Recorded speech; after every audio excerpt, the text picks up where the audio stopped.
Today's episode is a fan favorite. The audio in the story has been remastered for today's episode. On a morning in 2002, a man in Indianapolis, Indiana, woke up in a cold sweat. His hands shook as he tried to block out the images he'd just seen in his sleep, but he knew these horrific images would not just go away on their own. They would keep haunting him until he did something about it. So he got out of bed, walked to his phone, and dialed 911. And when the operator picked up, he said he needed to speak to a detective because he was having dreams that showed him details of a horrific murder that happened back in 1989. The dreams this man claimed to have would help reopen an unsolved murder case that had shocked Indianapolis 13 years earlier. However, these dreams would not answer the questions police had been wrestling with for years, and it would take them another decade to finally track down their killer. But before we get into that story, if you're a fan of the strange, dark, and mysterious delivered in story format, then you've come to the right podcast because that's all we do, and we upload twice a week, once on Monday and once on Thursday. So if that's of interest to you, please invite the follow button to come trick-or-treating at your house. However, when they do, only give them pennies and dental floss. Okay, let's get into today's story.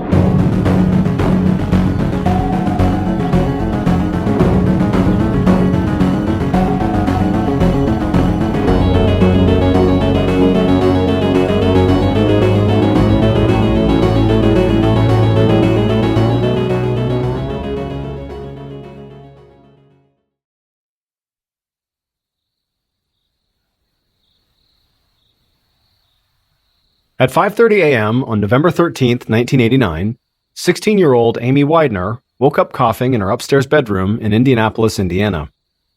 Amy's throat burned. She glanced over at the clock on her bedside table and saw how early it still was. Now, normally she would have slept a bit longer before getting up and getting ready for school, but she just kept on coughing, so she knew she was not going to be able to fall back asleep. And she knew she needed to stay home sick today. Amy heard a knock on her bedroom door, and her mother, Gloria, walked inside, holding a 2-year-old little girl in her arms. Her mother said she'd heard Amy coughing, and she wanted to check on her. But Amy barely even heard what her mother was saying. Instead, she was smiling at the little girl. In a big, animated voice, Amy said, "Good morning," and the little girl smiled back, reached out her arms, and said, "Mamie," which was her name for Amy. This little 2-year-old girl was Amy's daughter. The girl's father was a friend of Amy's who was a couple years older than her, but he had never really played a role in the baby's life. When Amy's daughter was born, Amy had loved her immediately, but she had also been terrified. She had no idea how she was going to raise a child on her own, and she thought her life as a normal teenager was basically over. But Amy's mother, Gloria, had done everything in her power to make sure that didn't happen. Gloria had played a huge part in raising this little girl. In fact, Amy's daughter often called Gloria Mom. And Gloria's help, along with the help from some of Amy's teachers, had allowed Amy to not only stay in high school, but to thrive. Amy got good grades, she was a cheerleader, she played clarinet in the high school band, and she even tutored other students in French, a language she absolutely loved. She had dreams of going to college someday, and most people who knew her just assumed she would grow up to be a really cool French teacher someday. Back in the bedroom, Amy told her mother there was just no way she could go to school today with her cough. Her mother agreed and told her that she could still take her baby to the babysitter like she usually did during the week, but Amy said to leave her at home. It'd be nice to spend the day with her little girl. Gloria said okay, and then put the little girl on the bed next to Amy, and then she walked out to get ready for work. As tired and sick as Amy felt, she couldn't stop smiling. She loved that her mother had made it possible for her to still just be a teenager most of the time. However, she missed her daughter a lot when she was at school.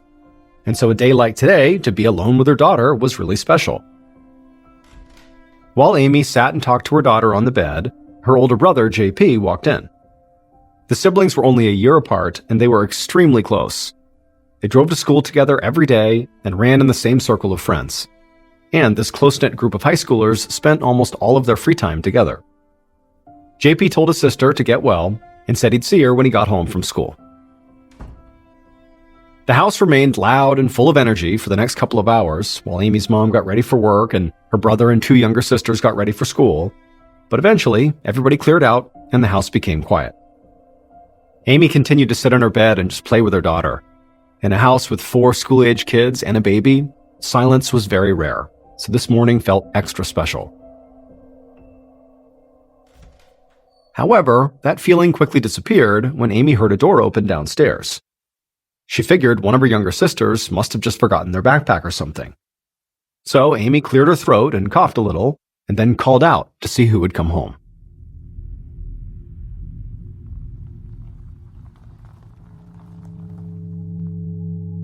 A little before noon, a few hours after Amy and the baby had been left alone, Amy's mother, Gloria, pulled her car up to the front of the house. She had called Amy several times from work, but she hadn't gotten an answer. She worried that since Amy was sick, she might have fallen asleep, and she just wanted to make sure Amy and the baby were okay. Gloria got out of her car, rushed up the walkway, unlocked the front door, and walked inside. She called out for Amy, but she didn't hear anything. Then, as she walked through the front room and reached the bottom of the stairs, she froze. Amy's little girl was sitting on the landing at the top of the stairs all by herself, and she was crying. And she had blood on her pajamas. Gloria instantly ran up the stairs and picked up the baby and held on to her tight, and then she ran through the upstairs hallway and called out for her daughter again, but still didn't get any answer. Gloria reached Amy's bedroom and opened the door. She looked over at the bed and immediately began to scream.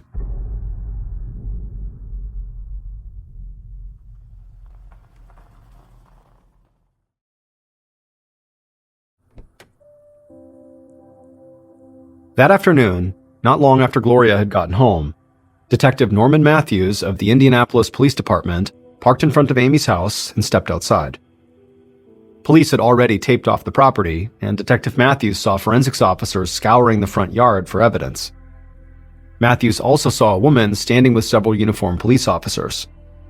The woman was crying, but at the same time, she was gently bouncing a little girl in her arms, doing everything she could to make sure the girl wasn't scared or upset.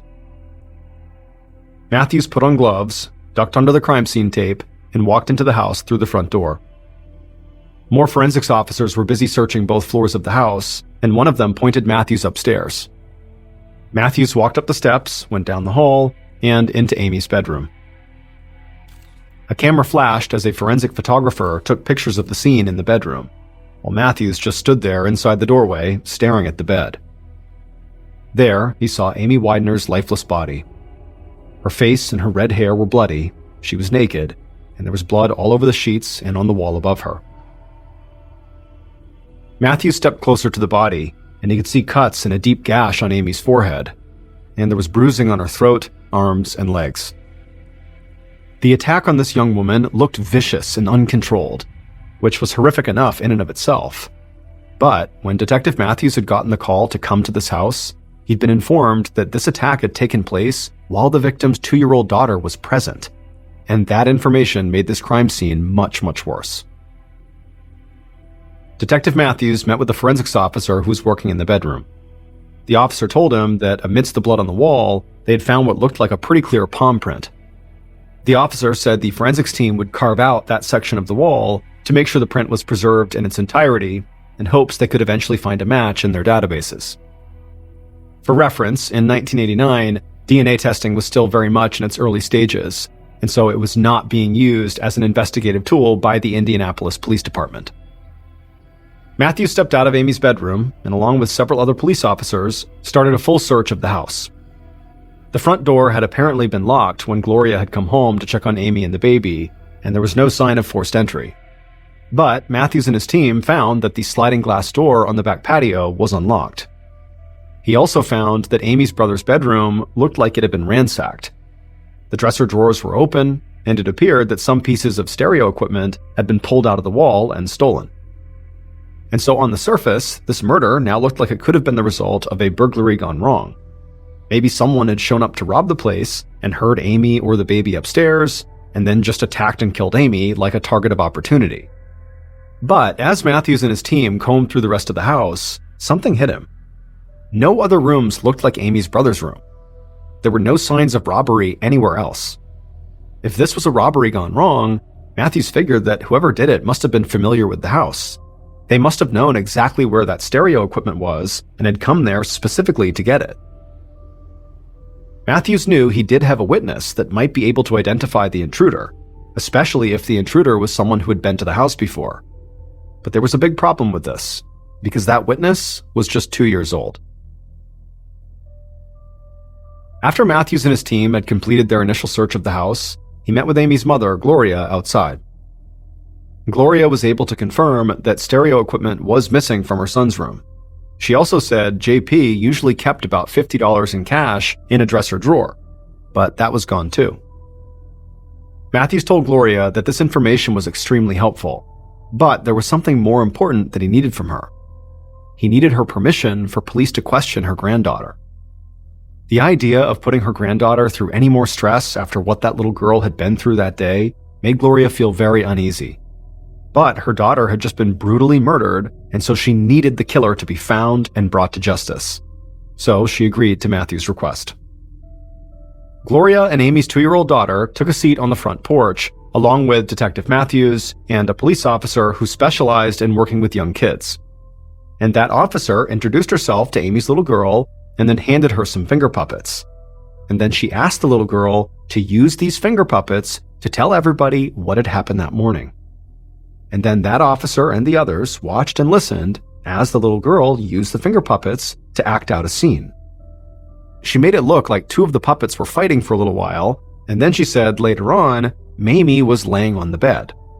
The little girl had said she had tried to lift Mamie up, but then said Mamie was just too heavy. When Gloria heard her granddaughter say this, she just broke down, and Matthews and the other officer tried not to show how much this affected them. The fact that this little girl had clearly seen her mother get murdered was not something they could just shake off. Eventually, the officer who specialized in working with young kids asked the little girl one more question. Did she know the person who had come into Mamie's room? But all the little girl could remember was that the person was Strong.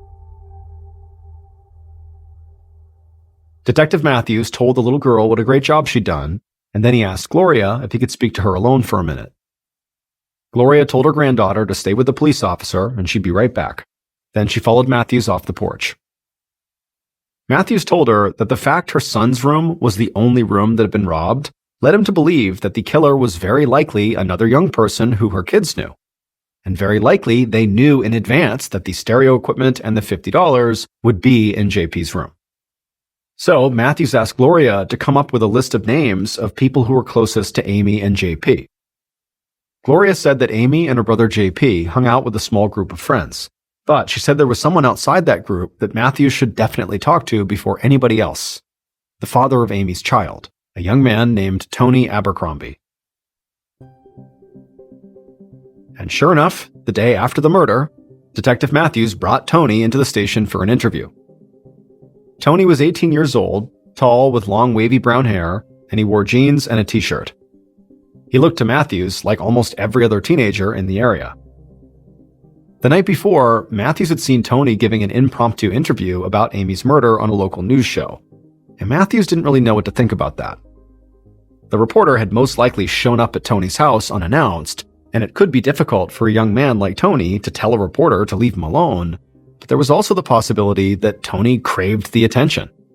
There were plenty of homicide cases throughout history where the killer went out of their way to get their name in the news. However, Matthews was not ready to jump to any conclusions like that. And now, looking at Tony across the table, he could tell this kid seemed very upset and maybe even a bit scared. Matthews told Tony he was not in any kind of trouble. The police just needed to know some things about his relationship with Amy. Tony nodded and told Matthews he'd been good friends with Amy's brother JP. That's how he had met Amy. He said they'd gone out a few times and then ended up sleeping together, and Amy got pregnant. Tony admitted that the idea of becoming a father at his age scared him, and he was not looking forward to the birth of the baby. However, when the baby was born, Amy and Gloria had basically raised her without him. So Tony said he hadn't talked much to Amy since then or had anything to do with his child. He told Matthews he'd gotten a phone call from Amy's friend that Amy had been killed on the morning it happened. Tony said he'd felt completely torn up when she had told him, and in fact, he had to leave work because he was so upset. Tony said he might not have seen Amy very much lately, but he still cared about her. And on top of that, she was one of the sweetest people he'd ever met. It didn't make sense that somebody would want to hurt her. Shortly after that, Matthews got Tony's work details and then told him police would follow up if they needed more information. And then he let him go. Matthews needed to see if Tony really had been at work on the morning Amy had been killed. But based on this one interview he had just done, Tony did not seem like the type of person who had done that TV interview to draw attention to himself. Instead, he just seemed like a kid who was very upset that a girl he'd been with and fathered a child with was now gone. In the days immediately following the murder, the investigative team started to look into a range of Amy's friends and classmates, believing the person who broke in and killed her was most likely someone Amy knew. But, based on what he'd seen at Amy's house, Detective Matthews had also developed a new theory. Maybe there hadn't been a break-in at all.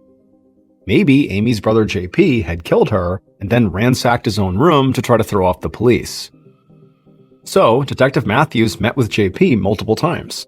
And in every meeting, JP made it very clear how angry and upset he was that police would even think he could do something like this to his sister. He said he loved Amy, maybe more than anybody else in the whole world. They had been so close ever since they were little kids. But despite these multiple interviews and Detective Matthews' continued interest in JP, the detective did not find anything linking him directly to the crime. His fingerprints were all over the house, including inside of Amy's room, but that was expected. He lived there, so it really didn't mean anything. And there was nothing JP did in the aftermath of the murder that added more suspicion to him. In fact, JP just seemed devastated by the loss of his sister. And then on November 17th, so 4 days after Amy's murder, when Amy's friends and family all gathered together for her funeral, JP shared countless stories about some of the best times he'd spent with his sister. He said because they were so close in age, it was like they weren't just siblings, they were more like really good friends. At the funeral, JP, along with JP and Amy's mutual friend Rodney, and some of Amy's girlfriends, did their best to try to console Amy's younger siblings and her mother Gloria. But it felt like an impossible task, because none of them could accept that this had really happened. Following the funeral, Detective Matthews and his team collected the guest book and made a note of everybody at the service who'd signed the book. Many of the guests had been Amy's classmates and her teachers. And so Matthews and his team first met with some of the high school students on the list that they had not already spoken to. But none of these interviews really led anywhere. All of them just sort of ended with the students talking about how much they were going to miss their friend. And at the same time, Matthews still didn't have any real concrete evidence, like any information on the bloody palm print that had been found in Amy's room. So one afternoon, in the week following the murder, Matthews walked down a long hallway lined with lockers at Amy's high school. School was already out, so there were only a handful of students who were still there. Matthews turned down a different hallway with classroom doors on either side and found the French classroom. He walked in and saw Amy's French teacher, Jody George, waiting for him. Matthews had heard from several people that Jody was Amy's favorite teacher, and so he told Jody this, and this immediately made Jody break down into tears. She told the detective that Amy had always been a great student, but the real reason that she and Amy had connected was actually because they both had been raising babies at the same time. Jody's child was born not too long after Amy's daughter had been born, and so Amy and the teacher shared parenting tips with each other and bonded over being new mothers. Matthew's hope was that in meeting with Jody, that perhaps she could point him towards other students who were maybe Amy's friends, but who didn't attend the funeral. Detective Matthews ended up getting a list of students that Amy had tutored in French, and he asked Jody if any of these kids might have had a problem with Amy. But Jody said no, not that she knew of. And then over the next several days, as Matthews went down this new list of students, it didn't really go anywhere. Because once again, all these students could say was just that they really liked Amy, and they couldn't believe she was gone.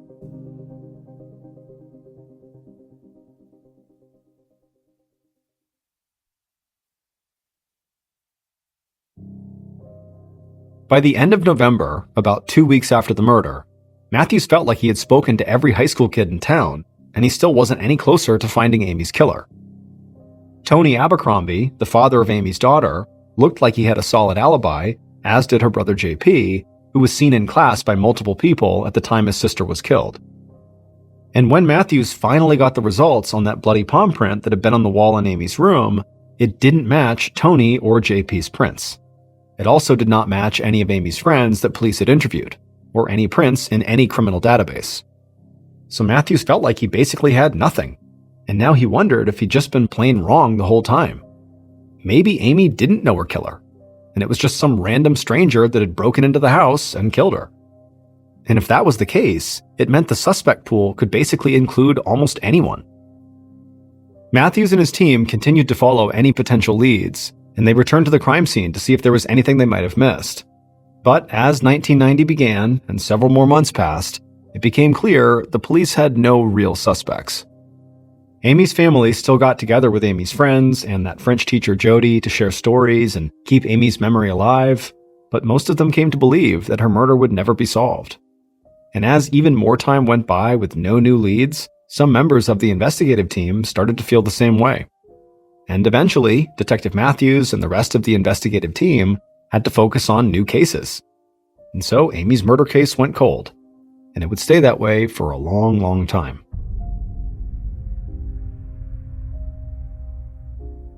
Fast forward to 2002, so 13 years after Amy's murder. Detective Roger Spurgeon, the lead cold case detective at the Indianapolis Police Department, got a call at his desk. And when he answered, he heard a man's voice, and this man sounded totally afraid. The man told the detective that the previous night he'd had these horrible dreams about the murder of Amy Widener that had taken place back in 1989. The man said he worked at the school where Amy had gone, so he had known her, but not very well, but now he was having these visceral dreams about her death, and so he felt like he just needed to pass on what he was seeing in these dreams because he believed maybe it could help police solve the murder, which in turn could make these terrible dreams go away. Detective Spurgeon just sat at his desk, stunned by what he was hearing. Getting bizarre phone calls about old homicide cases was not totally unheard of. Usually they didn't lead to anything. But this man sounded genuinely upset. And so, operating on a hunch, Spurgeon took down notes on these dreams the caller was having. And after the call was over, Spurgeon pulled Amy's case file. The caller's supposed dreams did give a lot of details about Amy's murder, but for the most part, these details had all been covered in the press at the time of Amy's death or in the years following. Spurgeon figured this caller was not the most dependable source, but he couldn't just let this go. After all, this man could have details about the murder not because he was dreaming it, but because he was involved. And so the detective dug into this man's background, and he discovered that he did in fact work at Amy's high school, like he had said. So Spurgeon went to the school and met with several teachers and administrators who knew the caller, and many of them had actually worked at the school when Amy was killed as well. Now, during these initial few conversations, nothing really stood out to Spurgeon, but then the school's guidance counselor told Spurgeon something that was really strange. They told him that they knew who the man was who claimed to have these dreams about Amy, and they said this man could not have killed her, because on the morning of Amy's murder, that man, the caller, had been working at the school. And the guidance counselor said on the day of the murder, this person, this man, kind of out of nowhere, had this violent episode where he just started screaming and kicking things. In fact, his episode had gotten so bad that eventually the counselor had to help the man out of the school and drive him home. This was definitely a new one for Detective Spurgeon. He'd gotten some strange calls before, but this man's dreams and now his episode on the morning of the murder were something else. Spurgeon followed up with the man who had called him about his dreams, and he even re-interviewed several people who'd been connected to the initial murder case. But just like during the initial investigation, nothing came out of these interviews. After several months of looking into the case again, the detective had nothing new. And so Amy's killer remained unknown and free. And soon her case went cold again. And it would stay that way for almost another decade.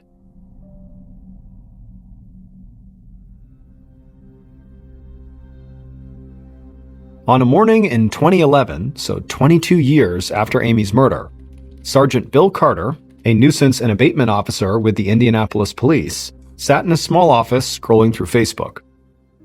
A nuisance and abatement officer is a cop who works directly with the fire inspector to check on venues like restaurants and clubs that might be breaking fire code.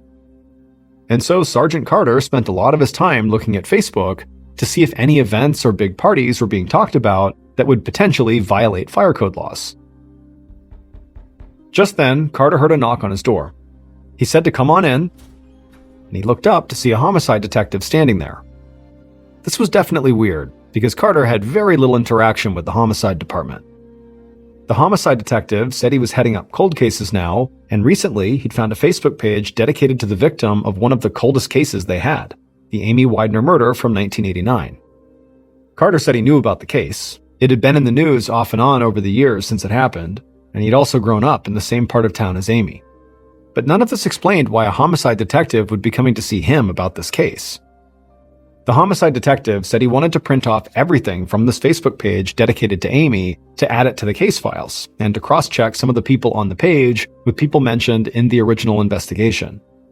The problem was that he and the other homicide detectives didn't know how to print things off of Facebook, so he was hoping Carter could help them. Carter stifled a laugh and said he'd take care of it. The homicide detective walked off, and then Carter quickly found the Facebook page called Remembering Amy Widener. Even though Carter was familiar with the case, seeing photos of Amy as a happy teenager really hit him. And as he read through the comments on the page, he saw how many people were still deeply affected by this murder. It just seemed so wrong that her friends and family had gone this long without any kind of closure. And so Carter printed out everything from the Facebook page for the homicide detective, but before he did, he sort of read through it all. And as he did, he started to feel like he really needed to do something to help. Over the next several weeks, in his free time, Sergeant Carter started to look through the old case files for Amy's murder. Now, normally, homicide detectives would not have wanted an officer from another department anywhere near their files, especially an officer who only dealt with fire codes. But Amy's case had remained unsolved for so long that they figured whatever Carter was doing couldn't hurt. Sergeant Carter regularly checked the Facebook page dedicated to Amy, made notes on the pages he'd printed, and tried to see if he could connect anything to something in the original case files. He even reached out to several of Amy's friends and family members who'd been interviewed in the past to see if they had any new information to offer.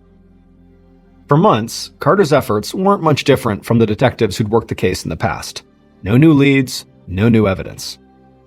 Carter stuck with it, continuing to work Amy's case whenever he had the time. And on a day in June of 2012, now closing in on 23 years after Amy's murder, Sergeant Carter caught something in the case files that seemed to have gone overlooked for decades. At first, Carter thought he had to be wrong. Maybe he'd been spending so much time with the case looking at countless pieces of paper and file folders that he'd just gotten confused, or he was delirious or something. But when he looked at what he'd found in the case file again, and checked it with the Facebook page and the notes he'd taken from the interviews he'd conducted, he was sure he had found something huge, something that apparently no other investigator had noticed. Sergeant Carter looked through the files one more time, found a phone number, grabbed his cell phone, and made a call. And he told the person who answered that he needed to speak to them as soon as possible about Amy's murder.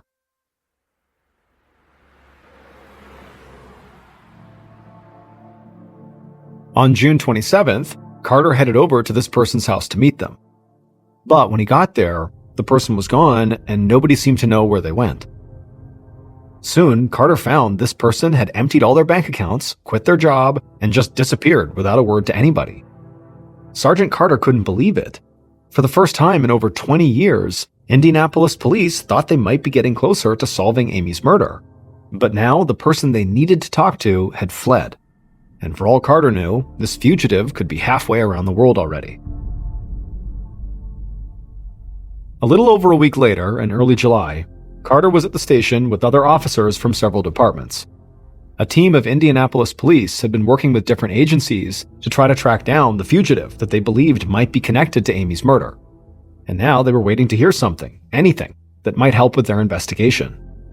And luckily for Carter, it didn't take long for him to get what he wanted. And that day, a very excited officer approached Carter and the others. And he said, using credit card data, investigators had discovered that the fugitive had rented a car in town. And using that rented car's OnStar security service, they now knew exactly where that car was parked. Carter asked where it was, half expecting it to be on the other side of the country or somewhere across the border. But the officer said that was not the case at all. The rental car was at a house right here in Indianapolis. Minutes later, police cruisers roared down a residential street and pulled up to a house. Carter and the other officers got out of their cars and quickly approached the front door. Right there in the driveway was the fugitive's rental car.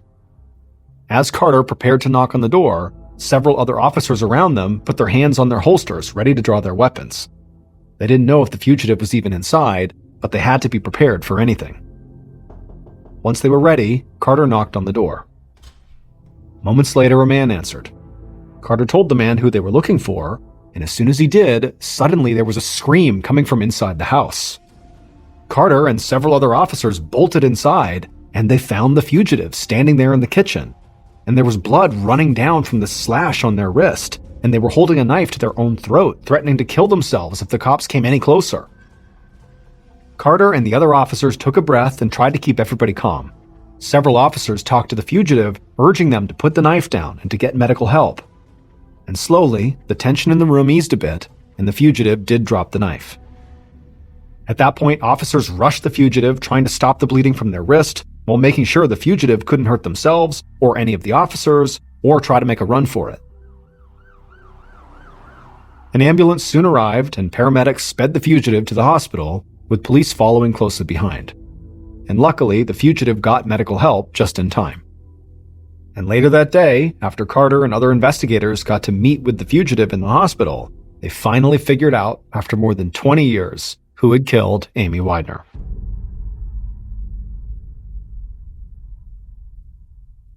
Based on information from the fugitive's statements, evidence found at the murder scene, and interviews conducted over the course of multiple investigations, the following is what police believe happened to Amy Widener on the morning of November 13th, 1989.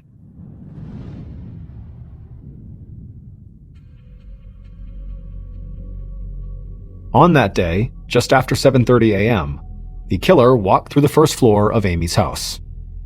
They moved slowly, and in their hand they gripped a metal pipe.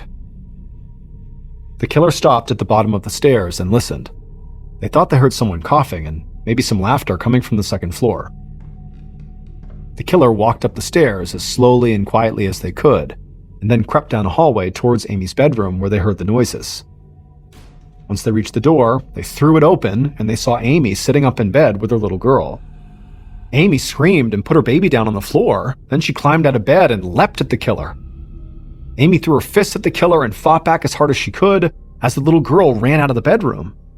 The killer wrapped their arms around Amy and shoved her back onto the bed. Amy kept fighting, but the killer raised the metal pipe and struck Amy on the arms and chest, stunning her.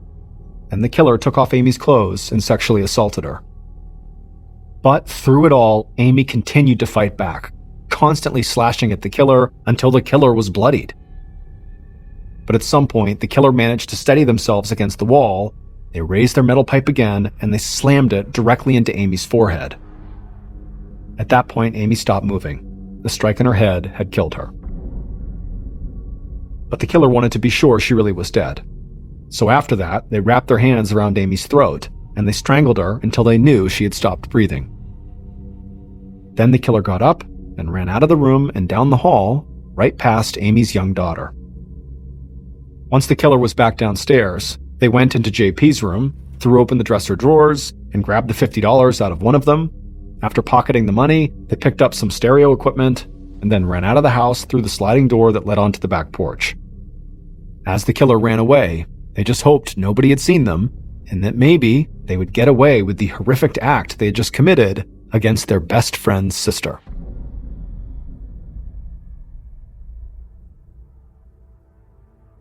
Rodney Dank, who was JP's best friend and who would remain close to the family following Amy's murder, had been Amy's killer.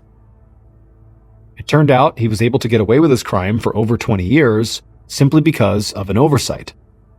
Initially, the police had Rodney listed as one of Amy's close friends that they would need to interview.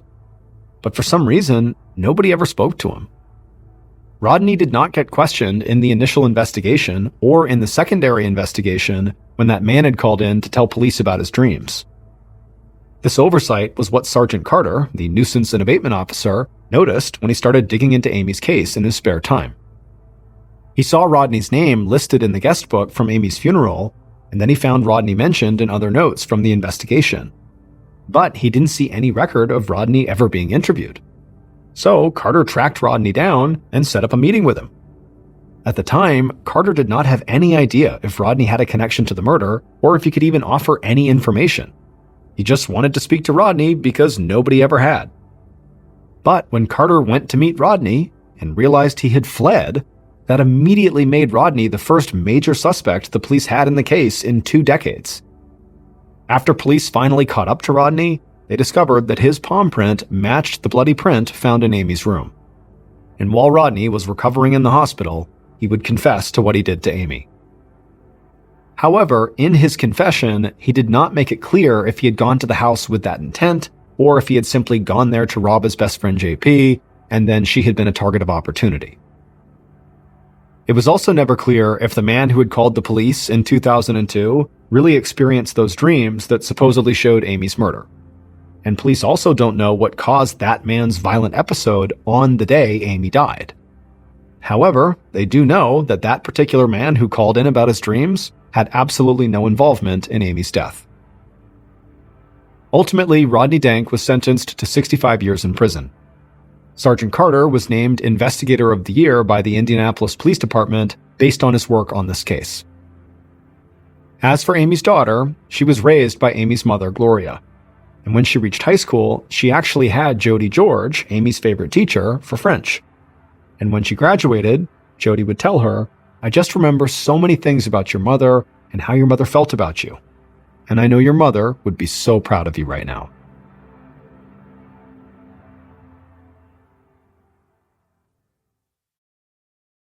A quick note about our stories. They are all based on true events, but we sometimes use pseudonyms to protect the people involved, and some details are fictionalized for dramatic purposes.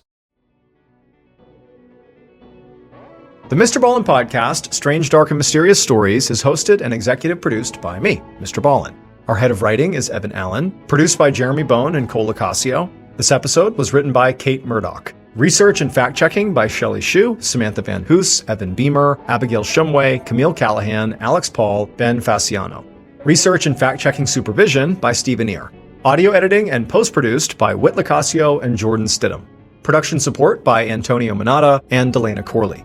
Artwork by Jessica Clogston-Kiner. Theme song, Something Wicked, by Ross Bugden. Thank you for listening to the Mr. Ballen podcast. And just a reminder, every new and exclusive episode we put out on the Mr. Ballen podcast, you can also now watch on the Mr. Ballen YouTube channel that very same day. And trust me, some of these stories you truly have to see to believe. Again, my YouTube channel is just called Mr. Ballen. If you want to listen to episodes 1 week early and ad-free, you can subscribe to SiriusXM Podcast Plus on Apple Podcasts or visit SiriusXM.com/Podcast Plus to listen with Spotify or another app of your choice. So that's going to do it. I really appreciate your support. Until next time, see ya.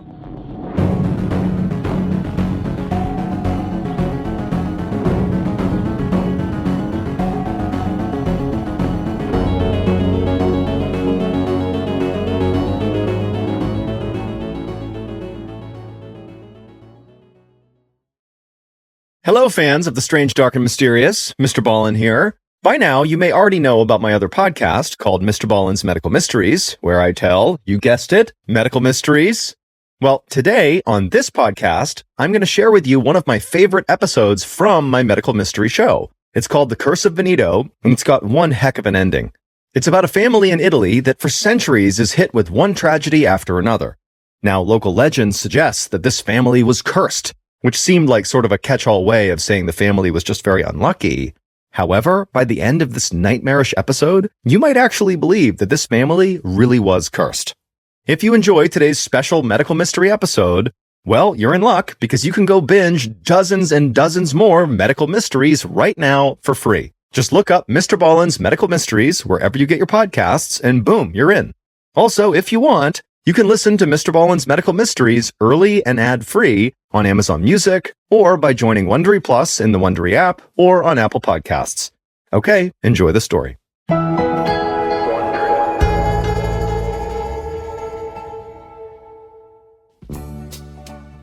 In the summer of 1983, a middle-aged Italian man held his mother's hands as they swayed about on a dance floor. His mother was in her 90s and was not able to get out very much, so this was an extremely special occasion. And this particular dance floor was on a cruise ship sailing on the Mediterranean Sea. It was an unbelievable experience he knew they would never forget. Then a slow song came on, and as they danced together, the man began to feel abnormally hot. Sweat ran down his chest and underneath his tuxedo jacket, his hair stuck to his neck, and when he touched his forehead, his hand came away wet. He told his mother he'd be right back, and then he left the dance floor, took off his jacket, and walked to the cruise deck, hoping the ocean breeze would cool him down. But when he got up there, he didn't cool down, and instead he just kept on sweating until his dress shirt was completely drenched. The man finally just ran to a bathroom in one of the cruise ship's long hallways, and he ran right over to the sink, turned on the cold water, and splashed it on his face. But when he looked up at his reflection, he couldn't believe what he was seeing. Not because of how much he was sweating, but because when he looked at his eyes, he could see his pupils had shrunk to 2 tiny pinpricks. Suddenly, he knew exactly what was wrong. He stared at his sweaty reflection and told himself he would go back out there on the dance floor and he would enjoy this night with his mother. He had to make every second count, because he was certain he'd be dead within a year.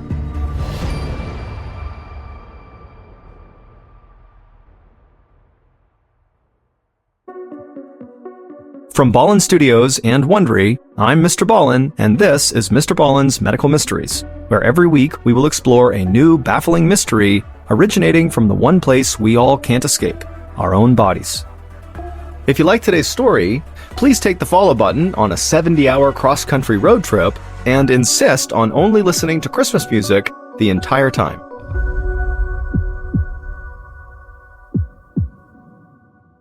This episode is called The Curse of Veneto. On a spring evening in 1978, a 48-year-old man named Silvano walked through the doors of a grand Italian palazzo. Silvano was in this big, gorgeous house to celebrate someone's birthday, though he wasn't exactly sure whose birthday it was. This wasn't unusual for Silvano. He came from one of the most prominent families in the Veneto region, so his calendar was often packed with all kinds of galas and parties and charity events. And he never passed up an opportunity to slick back his bright red hair and dress in his favorite tuxedo. As Silvano made his way to the bar, he noticed people looking at him and whispering to each other. He tried not to pay any mind to it. Everyone in his family was the subject of gossip and rumors. It was something he'd grown up with his entire life. So Silvano ignored the chatter while he got his drink and then went to join some friends. While they talked, he caught the eye of a beautiful woman across the room. And instead of turning away or whispering to her friends, the woman smiled. Silvano smiled back. He'd always had a lot of success with dating, and he loved the bachelor lifestyle. So he excused himself from his friends and began walking in the woman's direction. But before he reached her, somebody grabbed his arm. Silvano turned to see who it was, and he saw it was his niece's husband, Ignazio. And he was out of breath, his hair was a mess, and his clothes were totally disheveled, and he told Silvano that something was terribly wrong with Silvano's sister. Silvano kept a calm expression on his face, but inside he was panicking because he knew exactly what was wrong with his sister. He told Ignazio to bring him to his sister right away, and the two men hurried off out of the party. About half an hour later, Silvano was by his sister's bedside, and she was curled up in her pajamas, totally drenched in sweat. Silvano bent down to ask how she was feeling, and when she turned to look at him, her pupils were so small he could barely see them. She stared in his direction for a moment and then just shook her head. Tears slowly filled Silvano's eyes. He knew what that look meant. His sister had been struck by the family curse. A few months later, in early 1979, Silvano and the rest of his family stood at his sister's grave for her funeral. His mother gripped his arm, sobbing into his chest, while the priest performed the eulogy. Silvano was stricken with grief as well, but now his eyes were dry. He felt like he'd been mourning his sister ever since that night when he found out she was sick. He just didn't have any more tears to cry. He held tightly onto his mother, doing his best to offer her comfort. He whispered to her that there was nothing anyone could have done. After all, nobody survives the family curse. At this, Silvano's mother snapped her head up, glaring at him with red-rimmed eyes. She hissed at him to never speak of that again. Otherwise, he, Silvano, could be struck by this curse that had just killed his sister and had killed his father, his grandfather, and countless other relatives dating all the way back to the 1700s. Silvano apologized and his mother nodded, and then she nestled her head back into his chest. Silvano spent the rest of the funeral in stoic silence. As his sister's casket was lowered into the ground, Silvano couldn't help picturing what his own funeral would look like when this curse inevitably killed him.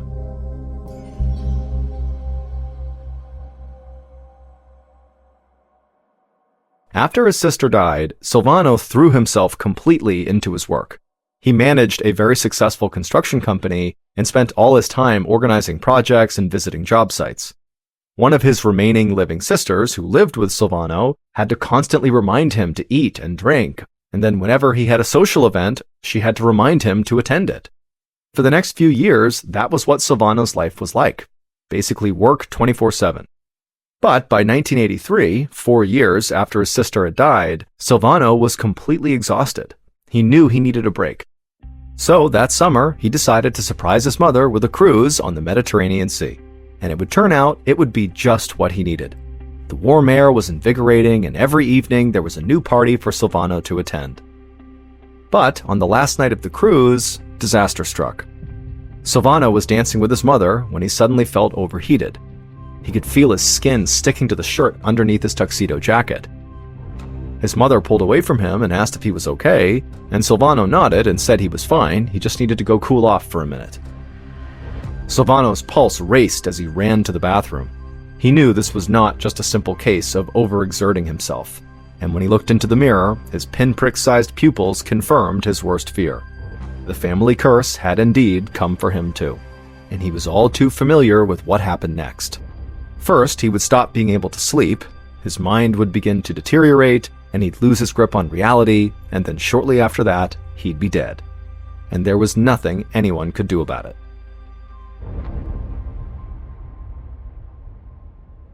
After the cruise was over, Silvano considered telling his mother and sister that he very likely had been afflicted by the family curse, but ultimately he decided against it. There was nothing they could do to stop this curse from killing him, and so he just didn't want them to worry. But it was very difficult for Silvano to hide his symptoms from his family, especially his sister who lived with him. He kept having to change clothes because he sweated through them so quickly. He rarely made eye contact with her because he didn't want her to see his pupils, and at night when he laid in bed unable to sleep, he was too scared to get out of his bed and do anything because he was worried his sister would hear him walking around. About 6 months after the cruise, Silvano sat at his desk in his home office. He'd been avoiding going to work in person because he didn't want anyone to notice his illness. The clock read 3 p.m., but Silvano had already put in a long day because he had been up working since 4 o'clock that morning.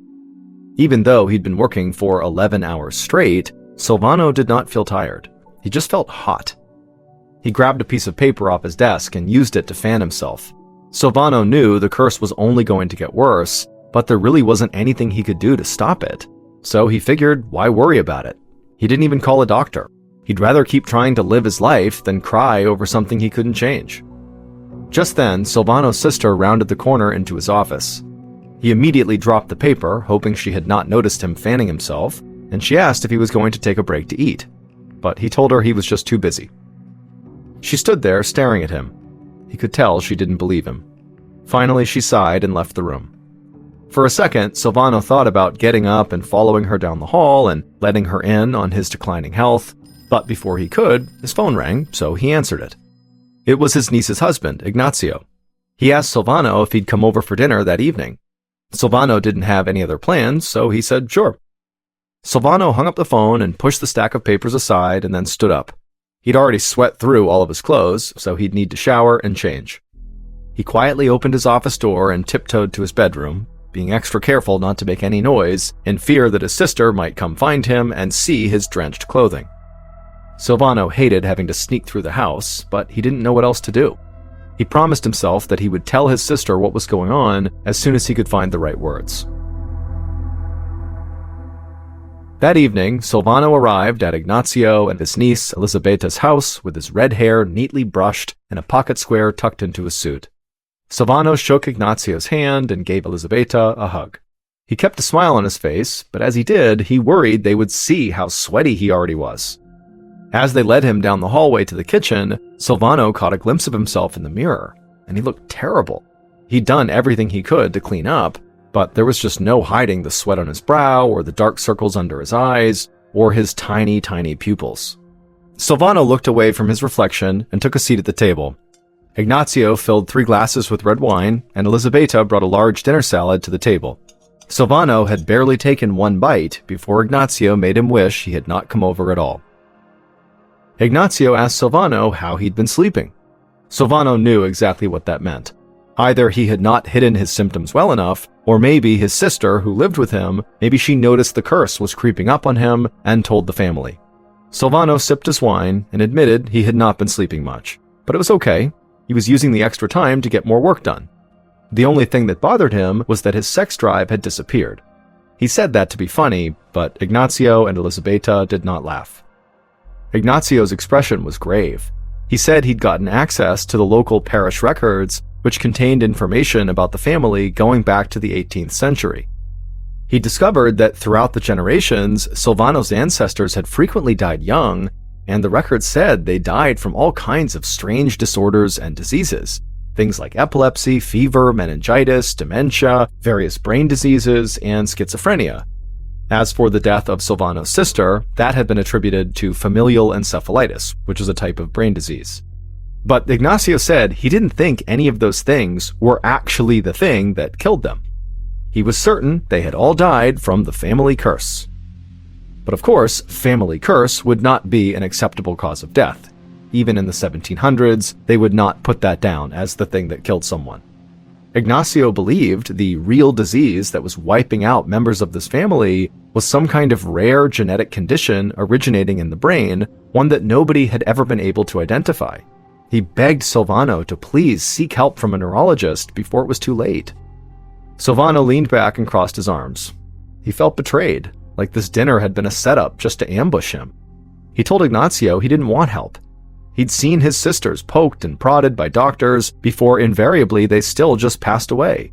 Going to a neurologist would only cause more pain and more frustration. But Ignazio would not take no for an answer. He said he knew a neurologist in a nearby town, it'd be a quick visit, and if nothing else, the doctor might be able to prescribe something that could help Silvano sleep even a little bit. Silvano shrugged and then finished his wine in a single gulp, and then he said, "Okay, fine, I'll go, but only if you don't ask me to do anything else after this." A few days later, Silvano sat in the passenger seat of Ignazio's car as they drove on the thin roads of the Veneto region, passing by fields of grazing cattle, intricate Gothic buildings, and canals full of clear water. The view was beautiful, but Silvano was too anxious to enjoy it. He did not believe this neurologist was going to be able to help him, but there was still a part of him deep down that did hope he could be cured. They pulled up to the neurologist's office, parked, and walked inside. While they checked in with the receptionist, Silvano felt like he was being watched by the other patients in the waiting room. As usual, Silvano tried to ignore their curious looks, but now it was harder for him to do. His family's curse and the trail of early deaths left behind was an open secret within this community. He could sense them evaluating him to see if he might be suffering from this curse too. After a few uncomfortable minutes in the waiting area, Silvano and Ignazio were called back to an exam room. A young neurologist came in, and Silvano explained his symptoms: unusual sweating, tiny pupils, low sex drive, and difficulty sleeping. Silvano was on edge as he watched the neurologist think. The doctor said he wasn't sure what to make of the sweating and the size of Silvano's pupils, but the lack of sleep could be a result of anxiety or depression. The neurologist prescribed Silvano a sedative. He said it might not cure him, but it should help him rest. Just like that, Silvano's hope dissolved. He'd known this appointment would be useless. Feeling disappointed, he stood up and thanked the doctor, then he and Ignazio left the office and headed home.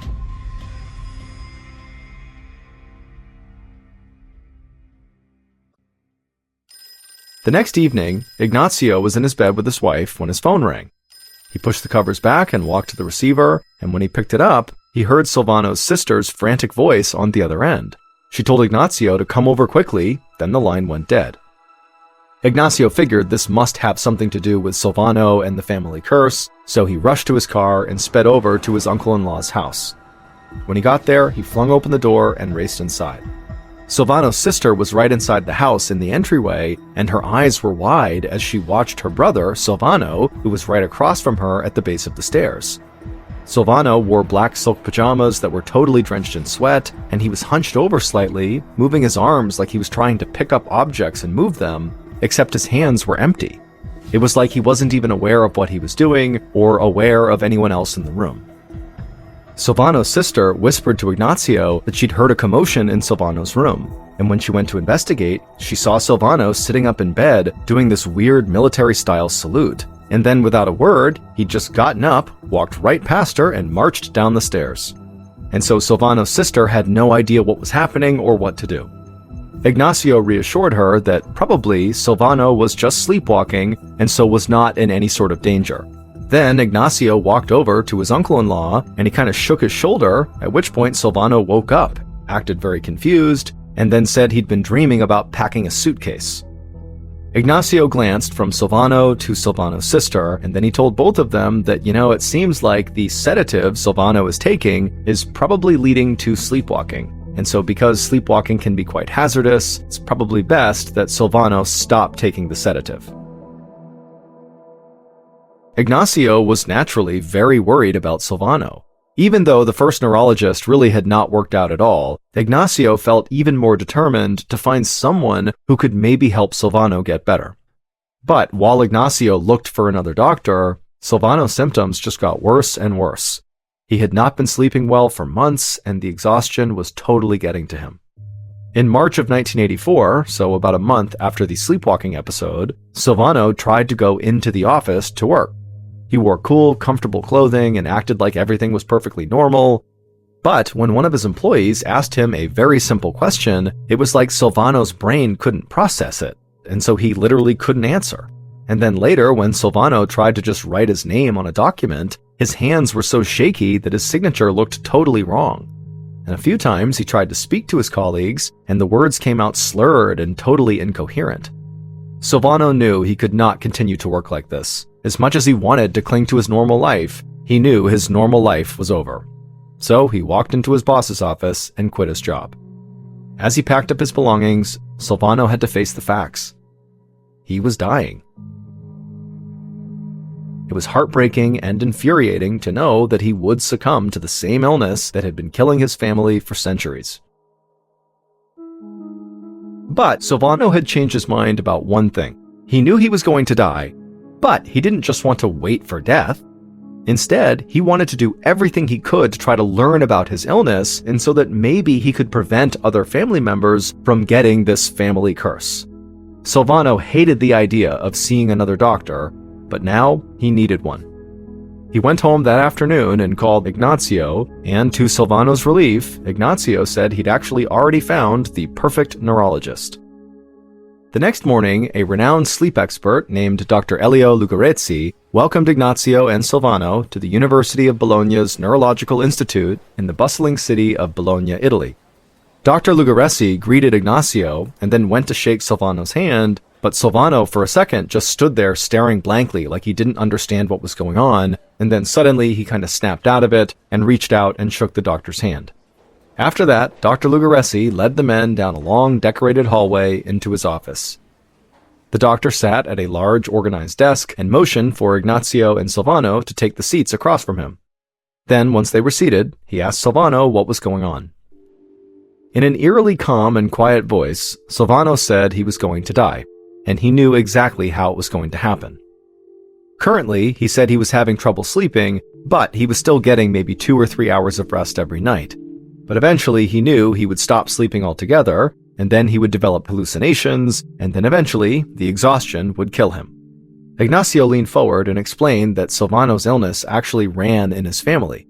2 of Silvano's sisters had died from this condition, so had his father, grandfather, and various ancestors going back more than 2 centuries. Dr. Lugarezzi eyed Silvano carefully. He'd been studying sleep for over 20 years, and he'd never heard of any condition like this. But Dr. Lugarezzi was very confident in his abilities as a sleep specialist, and so he assured Silvano they could find a treatment.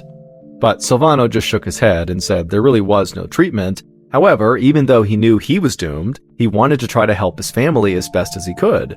and so he asked Dr. Lugaressi to please study him until he died, and then after he died, take his brain and study it and try to figure out what this curse really is.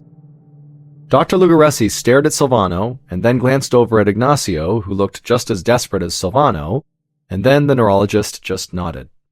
He told Silvano to go home, pack up everything he needed to live at the Neurological Institute, and then come back that evening. And then, after Silvano and Ignacio left, Dr. Lugaressi and his team set up the laboratory observation room where Silvano would live. The room was small and nondescript, and had a bed in one corner and a video camera in the other. The video camera would allow doctors to record Silvano's every move. Hopefully, this would allow them to figure out what Silvano's illness really was, and who knows, maybe they might even be able to cure him.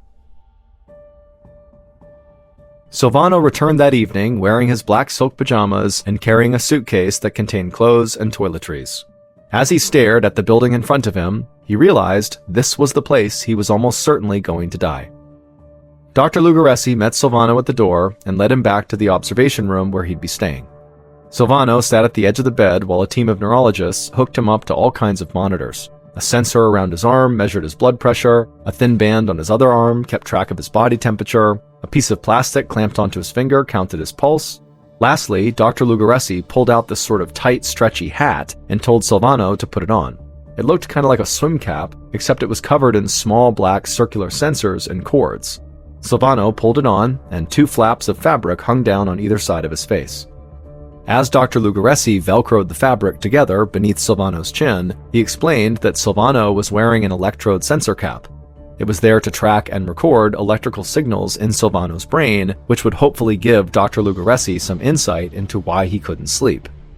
Silvano figured he looked absolutely ridiculous, but now was not the time to be concerned with his appearance. He was doing this to help his family.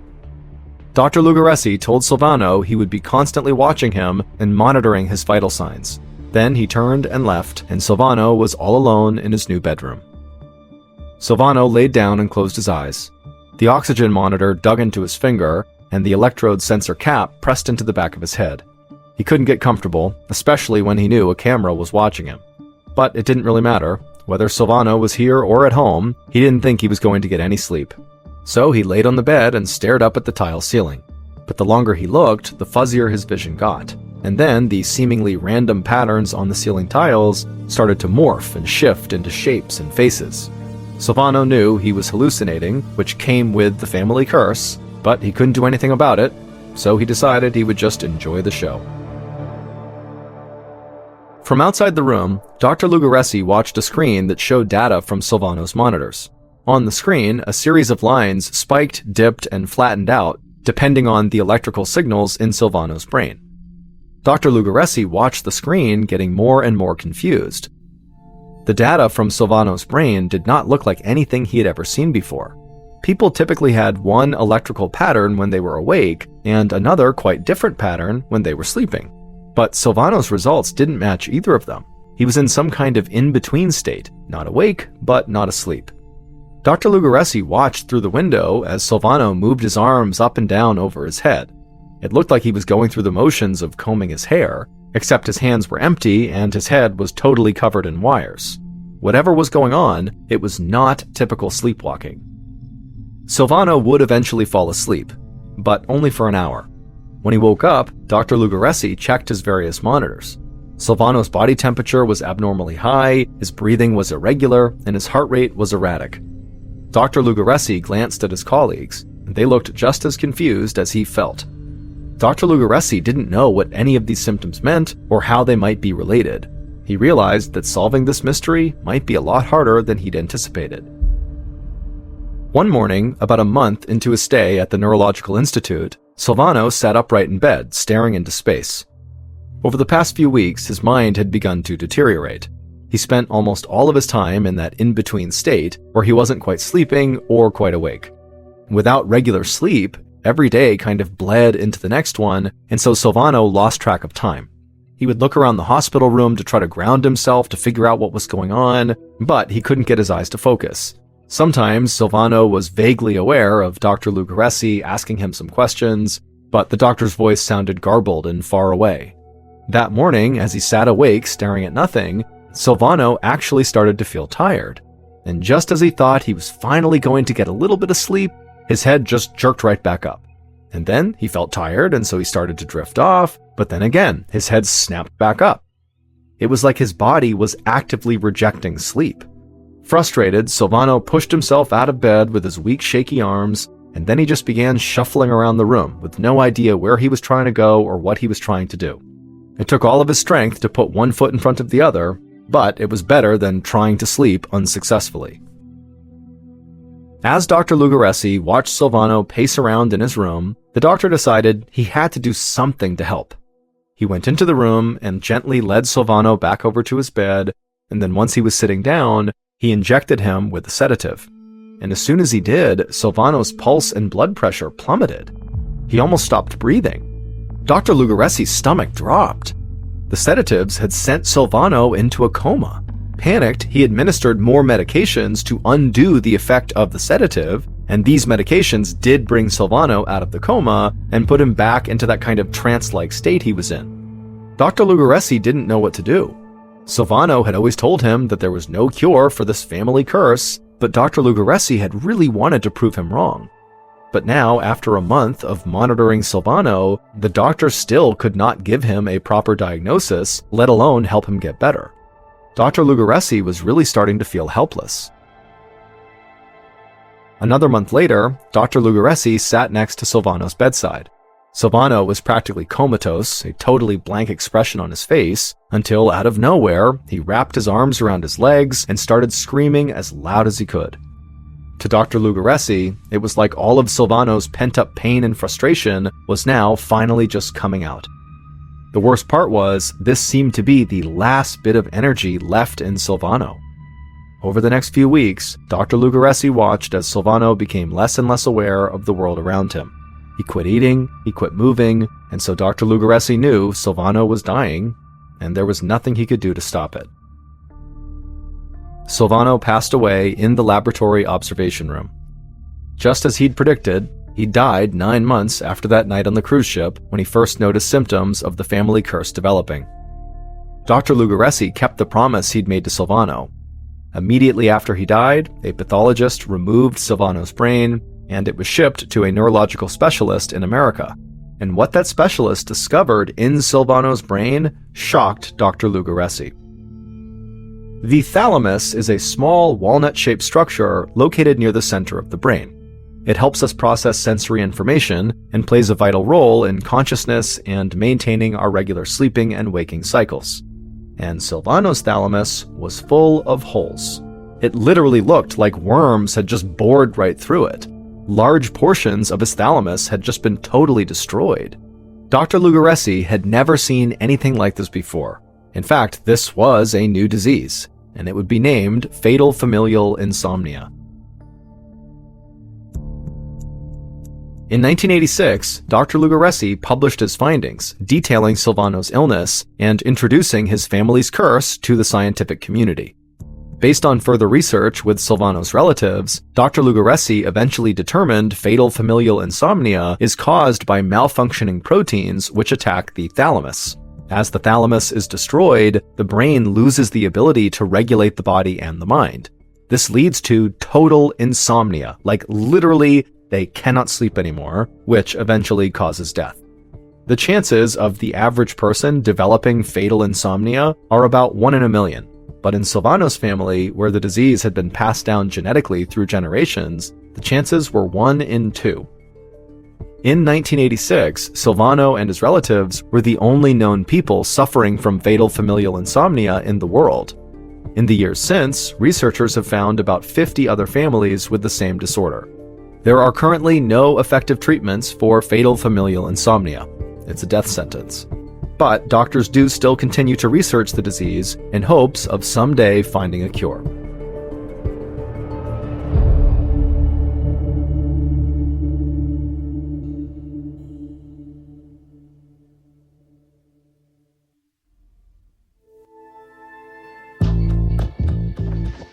From Ballen Studios and Wondery, this is Mr. Ballen's Medical Mysteries, hosted by me, Mr. Ballen. A quick note about our stories. We use aliases sometimes because we don't know the names of the real people in the story. And also, in most cases, we can't know exactly what was said, but everything is based on a lot of research. And a reminder, the content in this episode is not intended to be a substitute for professional medical advice, diagnosis, or treatment. This episode was written by Karis Allen Posh Cooper. Our editor is Heather Dundas. Sound design is by Andre Plus. Coordinating producer is Sophia Martins. Our senior producer is Alex Benedon. Our associate producers and researchers are Sarah Vitak and Teja Palakonda. Fact-checking was done by Bennett Logan. For Ballen Studios, our head of production is Zach Levitt. Script editing is by Scott Allen and Evan Allen. Our coordinating producer is Matub Zaire. Executive producers are myself, Mr. Ballen, and Nick Witters. For Wondery, our head of sound is Marcelino Villapando. Senior producers are Loredana Palavoda and Dave Schilling. Senior managing producer is Ryan Lohr. Our executive producers are Aaron O'Flaherty and Marshall Louis for Wondery.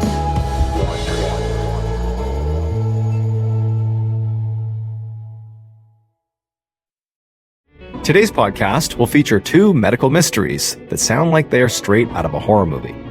The audio from both of these stories has been pulled from our main YouTube channel and has been remastered for today's episode. The links to the original YouTube videos are in the description. The first story you'll hear is called Gasp, and it's about a horrifying medical condition that was discovered when multiple people began presenting these same life-threatening symptoms. And the second and final story you'll hear is called All in Their Heads, and it's about a mysterious disease that almost wipes out an entire native tribe. But where this disease comes from will make you squirm. But before we get into today's stories, if you're a fan of the strange, dark, and mysterious delivered in story format, then you've come to the right podcast because that's all we do, and we upload twice a week, once on Monday and once on Thursday. So if that's of interest to you, please buy the Amazon Music follow button a gift certificate to a massage parlor, but before they go in, make sure to replace all the massage oils with honey and fire ants. Okay, let's get into our first story called Gasp.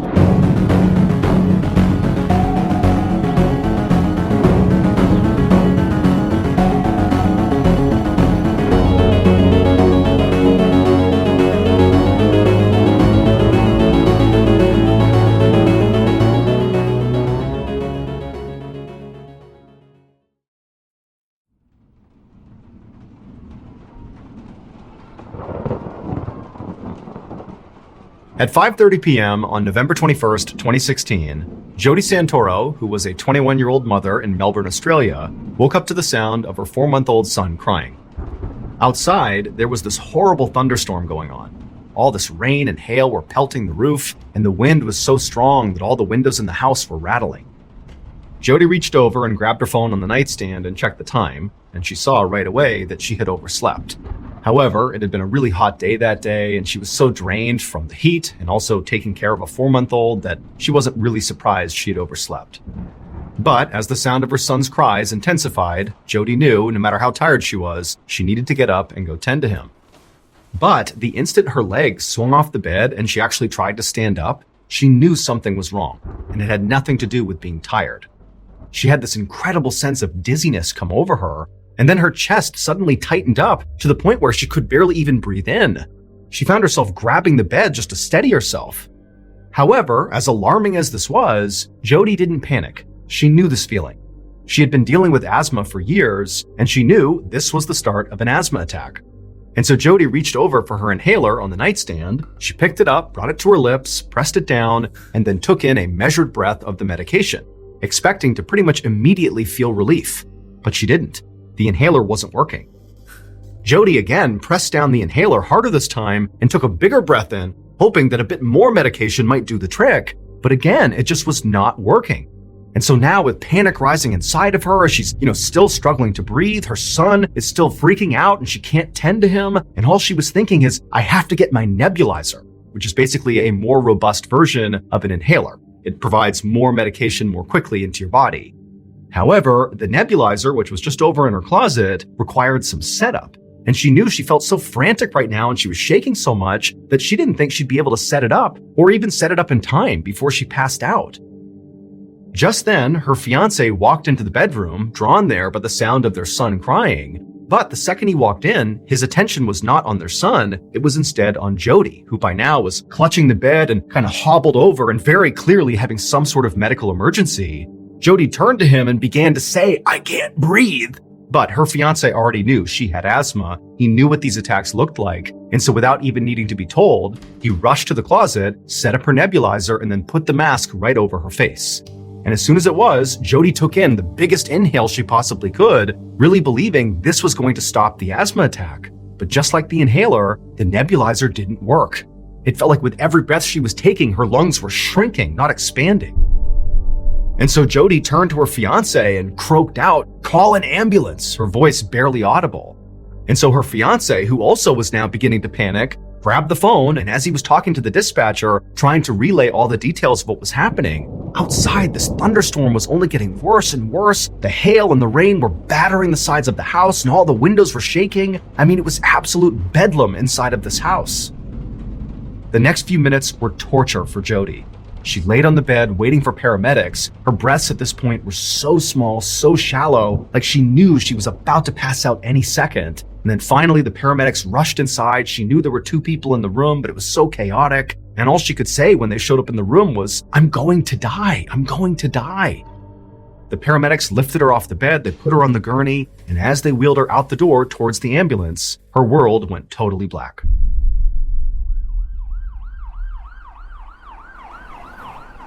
The paramedics rushed Jody to Sunshine Hospital, and on the way, they tried to stabilize her by squeezing these oxygen bags, forcing oxygen into Jody's lungs.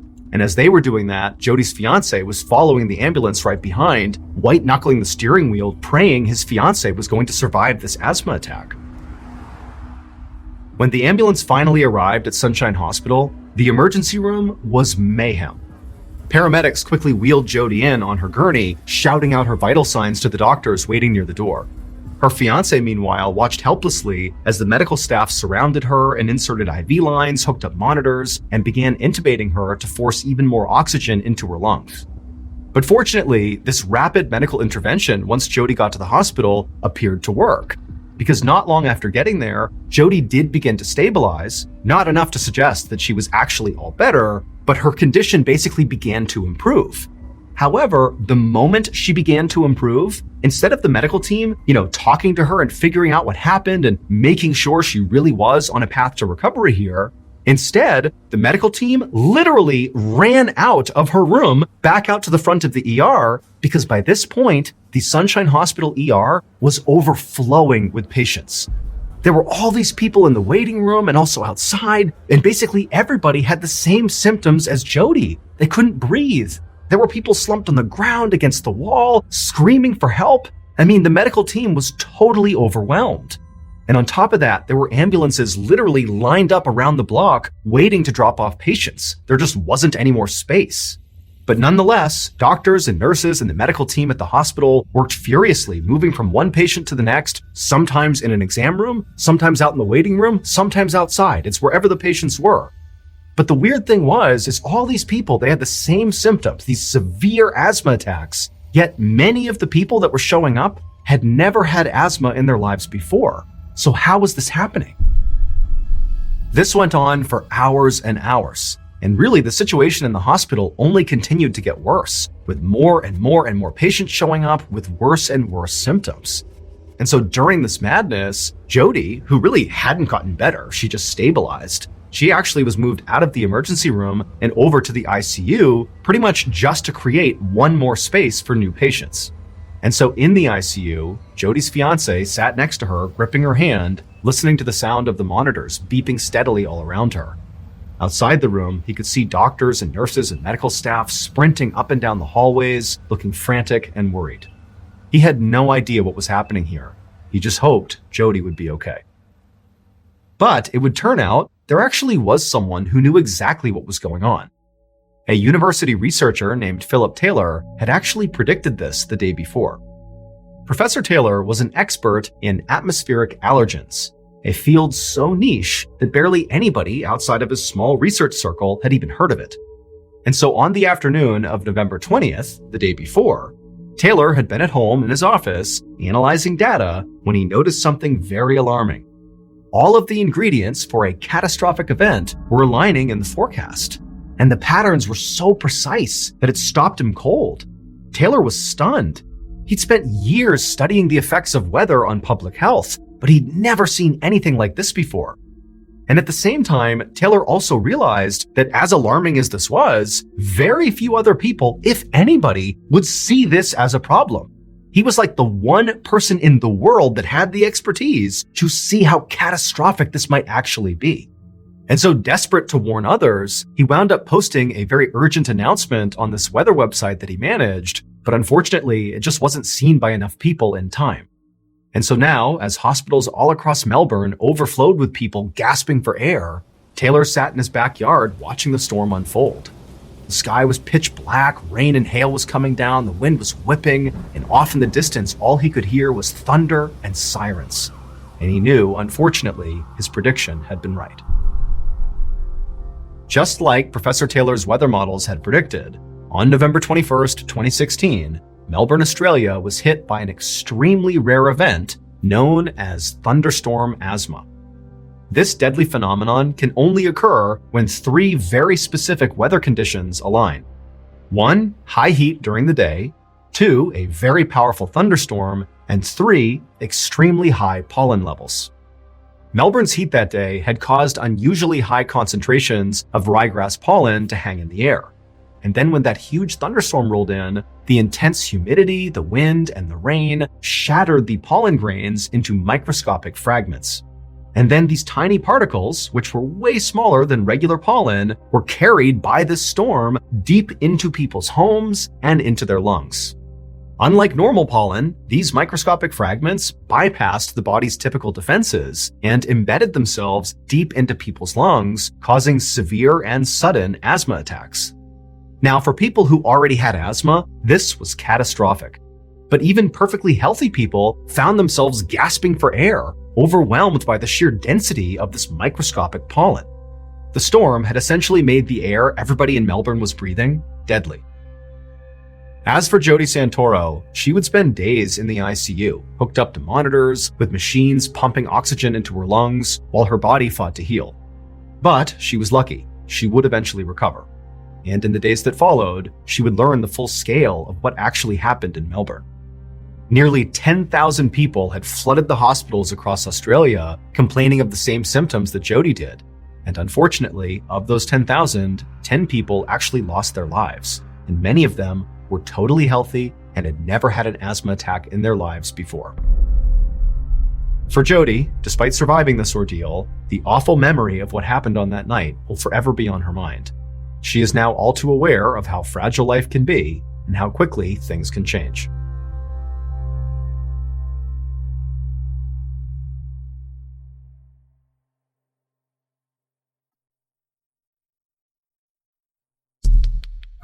The next and final story is called All in Their Heads.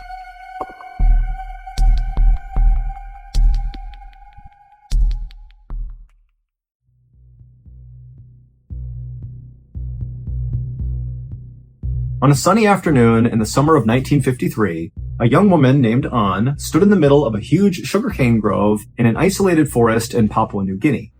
And around her were all her relatives and neighbors, and they were all there to mourn the loss of Anne's sister, whose name was Tawn. She had passed away 3 days earlier from a very mysterious illness that people in Anne's village called kuru. And in their language, the word kuru meant trembling.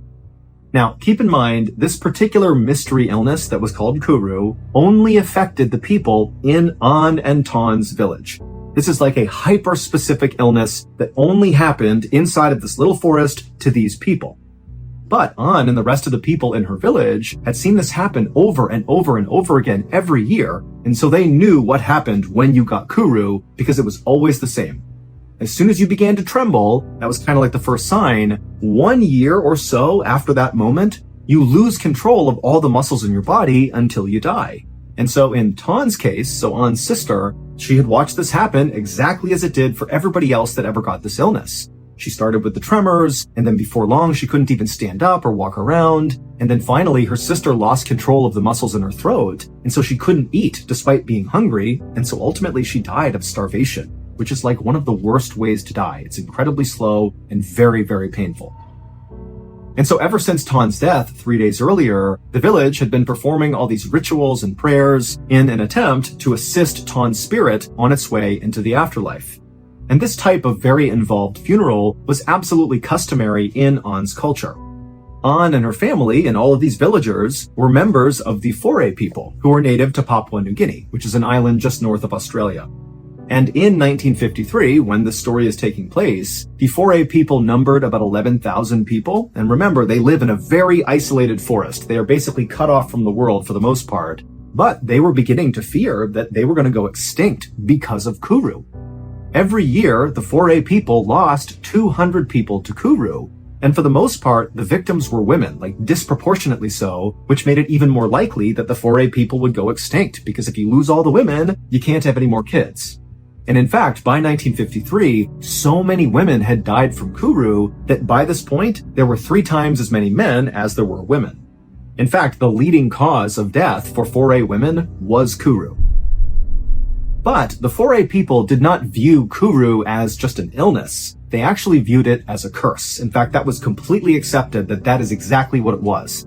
This is not like getting the cold. Somebody did this to you. Like a sorcerer somewhere, some unnamed sorcerer that's like coming into the forest is targeting these women and cursing them with Kuru. And so the Foray people put on these really elaborate funerals, mostly to ward off these dark magic sorcerers that were casting Kuru spells. And so the Foray people believed that if they just nailed the funeral procedure for somebody who has just died from Kuru, the kind of 3-day long, all these rituals and prayers they have to do, if the village is able to nail it perfectly, then the deceased who's passed away from Kuru, so in this case An's sister Tan, her spirit, as a result of this perfect funeral, would be able to kind of rise up and actually seek revenge on the sorcerer who killed the person. And so these funerals were basically like kind of taking the dead, rising their spirit, and sending them off to go kill the sorcerer. And so An and the rest of her villagers, they went through this very elaborate process for An's sister, Tan, and at the end of it, they did feel like they had really nailed it. And so they felt confident that Tan's spirit was going to rise up and get her revenge.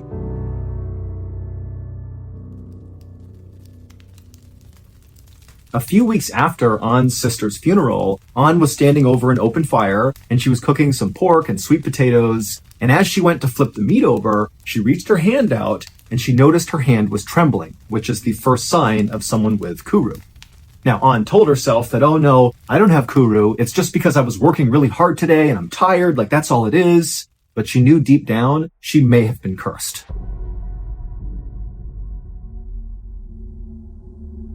An did her best to kind of hide her trembling hands. However, after about a month from that first time she noticed her hand shaking, she noticed she wasn't really able to stand up without kind of losing her balance because her legs were starting to tremble. And finally, when she basically couldn't even stand up without assistance, this is again only 1 month after that first tremble, she knew she had Kuru. And An already knew that there was absolutely nothing anybody in her village could do to stop this from killing her. Kuru was a 100% death sentence. And so if you got Kuru, it's like the whole village just began prepping for your death because they had to be ready to do this big ritualistic funeral. And so imagine that. You have this mystery illness or curse or whatever you want to think it is, and you're just counting down the days until you die. But for An, even though she had seen this happen so many times before and just kind of knew there's nothing she could do, she couldn't stand the idea of having this horrible, slow, painful death. And so she decided, you know what? I'm going to do something drastic that basically nobody else had done before who had Kuru. So for context, at this time, the Foray people had been totally isolated from other people in the world for thousands of years. They basically lived in this little part of Papua New Guinea in the forest, and nobody else contacted them. They were totally isolated. However, starting in the 1950s, some Australian colonists and researchers and police actually began kind of making their way in and around the Foray people's area. So they were making contact, albeit not necessarily direct contact, but the Foray people were seeing basically white people wandering around in and around their forest from time to time. And it was always very shocking when they would see these people because they dressed completely differently, they looked totally different. I mean, it's like 2 worlds totally colliding. And generally speaking, An and the rest of the people in her village, they did not like having these Australian people kind of wandering around. But An is thinking, the people in my village, the foray people, they have no solutions for me. So maybe these Australian people that have kind of popped up, maybe they have some answers about what I can do to stop myself from dying from this horrible curse.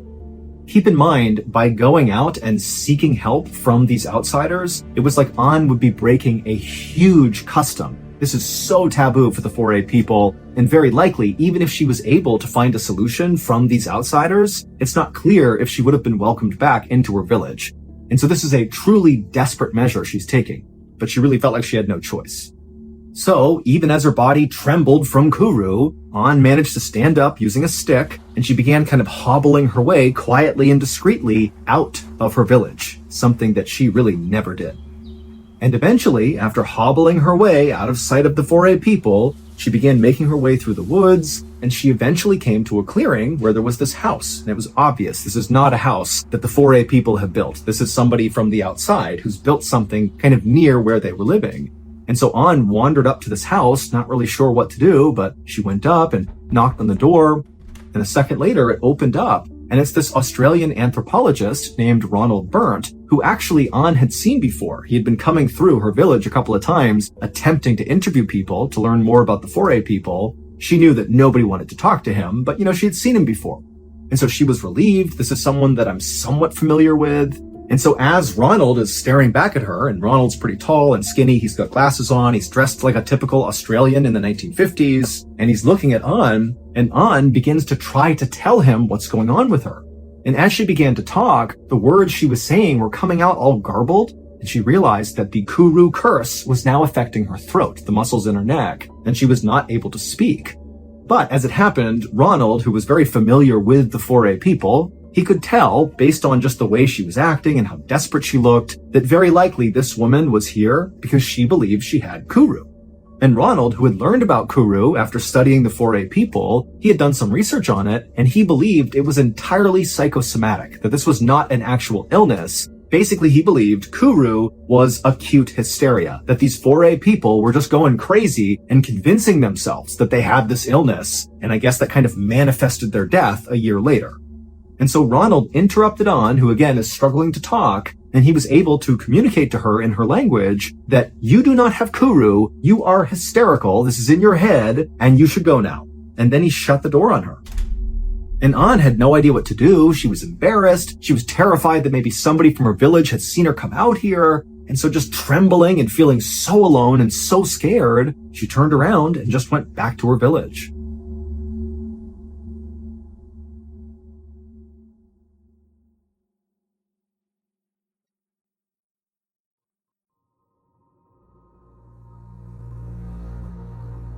Nine months later, An's condition had severely deteriorated.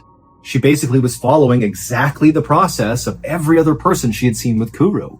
She had lost virtually all the control of her body. She could barely sip water. She was feeling absolutely horrible. I mean, she knew she was closing in on death, and she had not gone back out to try to get help from outsiders. That interaction with Ronald had kind of destroyed her hope, and so she did go back and just was kind of waiting to die, just like everybody else in her village did.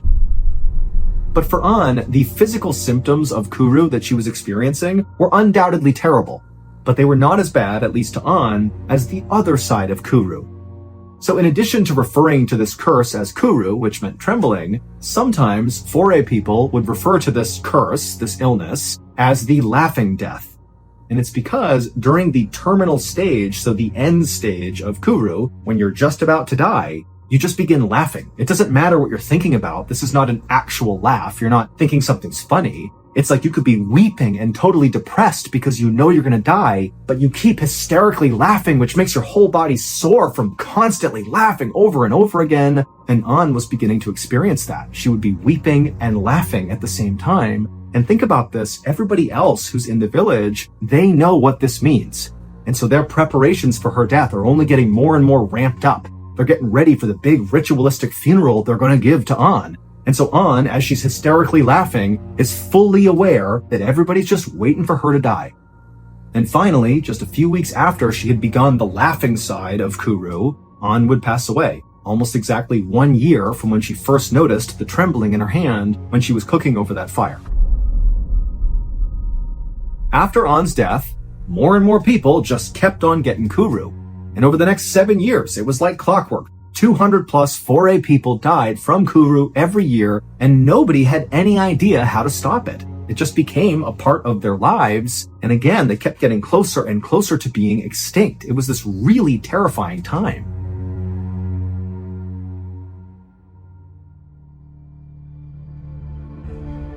Seven years after Ann's death, so in 1961, a medical anthropologist named Shirley Lindenbaum was sitting in her office at City University in New York reading over old scientific articles.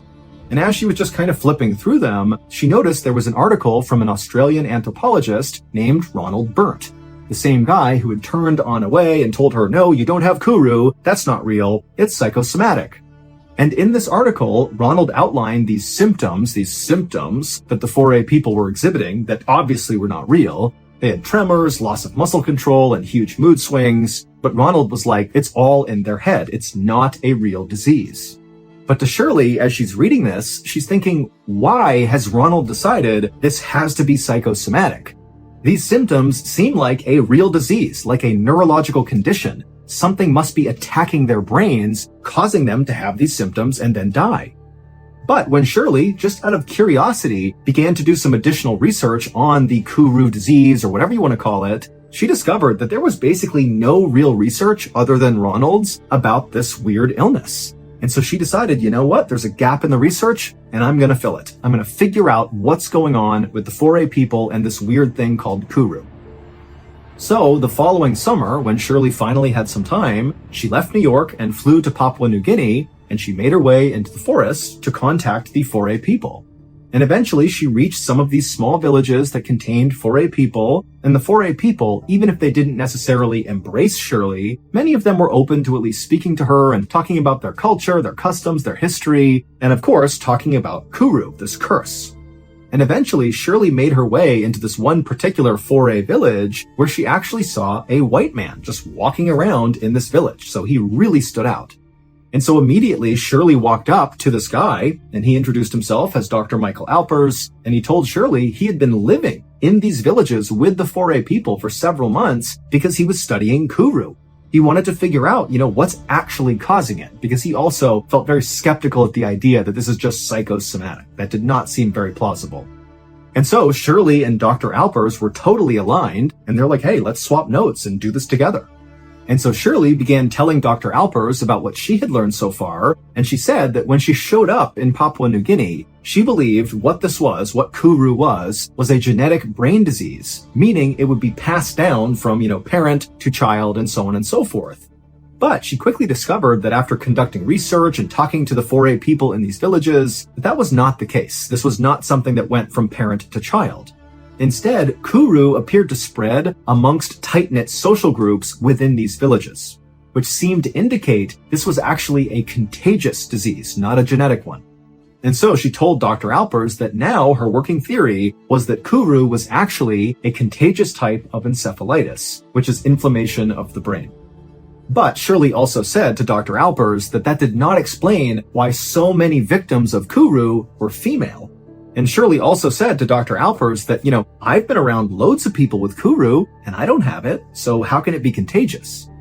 Dr. Alpers agreed with everything Shirley was saying, and in fact had come to a similar conclusion himself, which meant he also had the same questions. Why only women, and why wasn't he getting it? But he told Shirley that when he began trying to answer this question, he discovered that actually, in addition to lots of women getting Kuru, also lots of kids got Kuru. Not necessarily parent to child, but also children in these villages seemed to be slightly more susceptible to getting Kuru than men. And in fact, Dr. Alpers told Shirley that right now there was a 12-year-old boy who was in the final stage of Kuru, so the laughing stage, the terminal stage, and because this boy's parents knew their son was going to die, they were so desperate and grief-stricken that when Dr. Alpers came by and offered to do an autopsy on their son when he passed to try to learn more, the parents agreed, even though that meant totally breaking 4A custom. So this was like major taboo decision. But again, the 4A people are getting more and more desperate as they go closer and closer to the brink of extinction from Kuru. A few days later, Dr. Alpers found Shirley, and he told her that the 12-year-old boy had passed away, and so now it was time to conduct the autopsy. And so he led Shirley to a clearing in the woods that was kind of far away from the eyes of the villagers, and there was a makeshift autopsy table with this boy's body on it. And while Shirley really could not stand to watch this actually happen, she did go over after Dr. Alpers had opened up the boy's skull, revealing his brain. And he yelled to her, "Hey, you have to come over here and look at this." And so Shirley walked over and she looked down, and even though she had not seen a human brain before right in front of her, she knew right away there's something terribly wrong with that brain. His brain was completely shriveled up and covered in holes, as if like a worm had drilled through his brain. And so Shirley and Dr. Alpers immediately knew this brain has to be sent off for further testing because something's happening here that's not psychosomatic. This is a real disease that is killing these people.